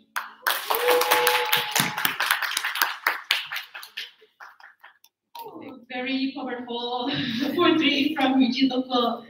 I think that's the last performance in our event. But first, I would like to thank you to Putri and also Mbak Uli. And also, I will invite to all the performance Putri, Mbak Uli, Riri, Ray, and Dila to come in front. And also, I will invite Pasienca. Yes.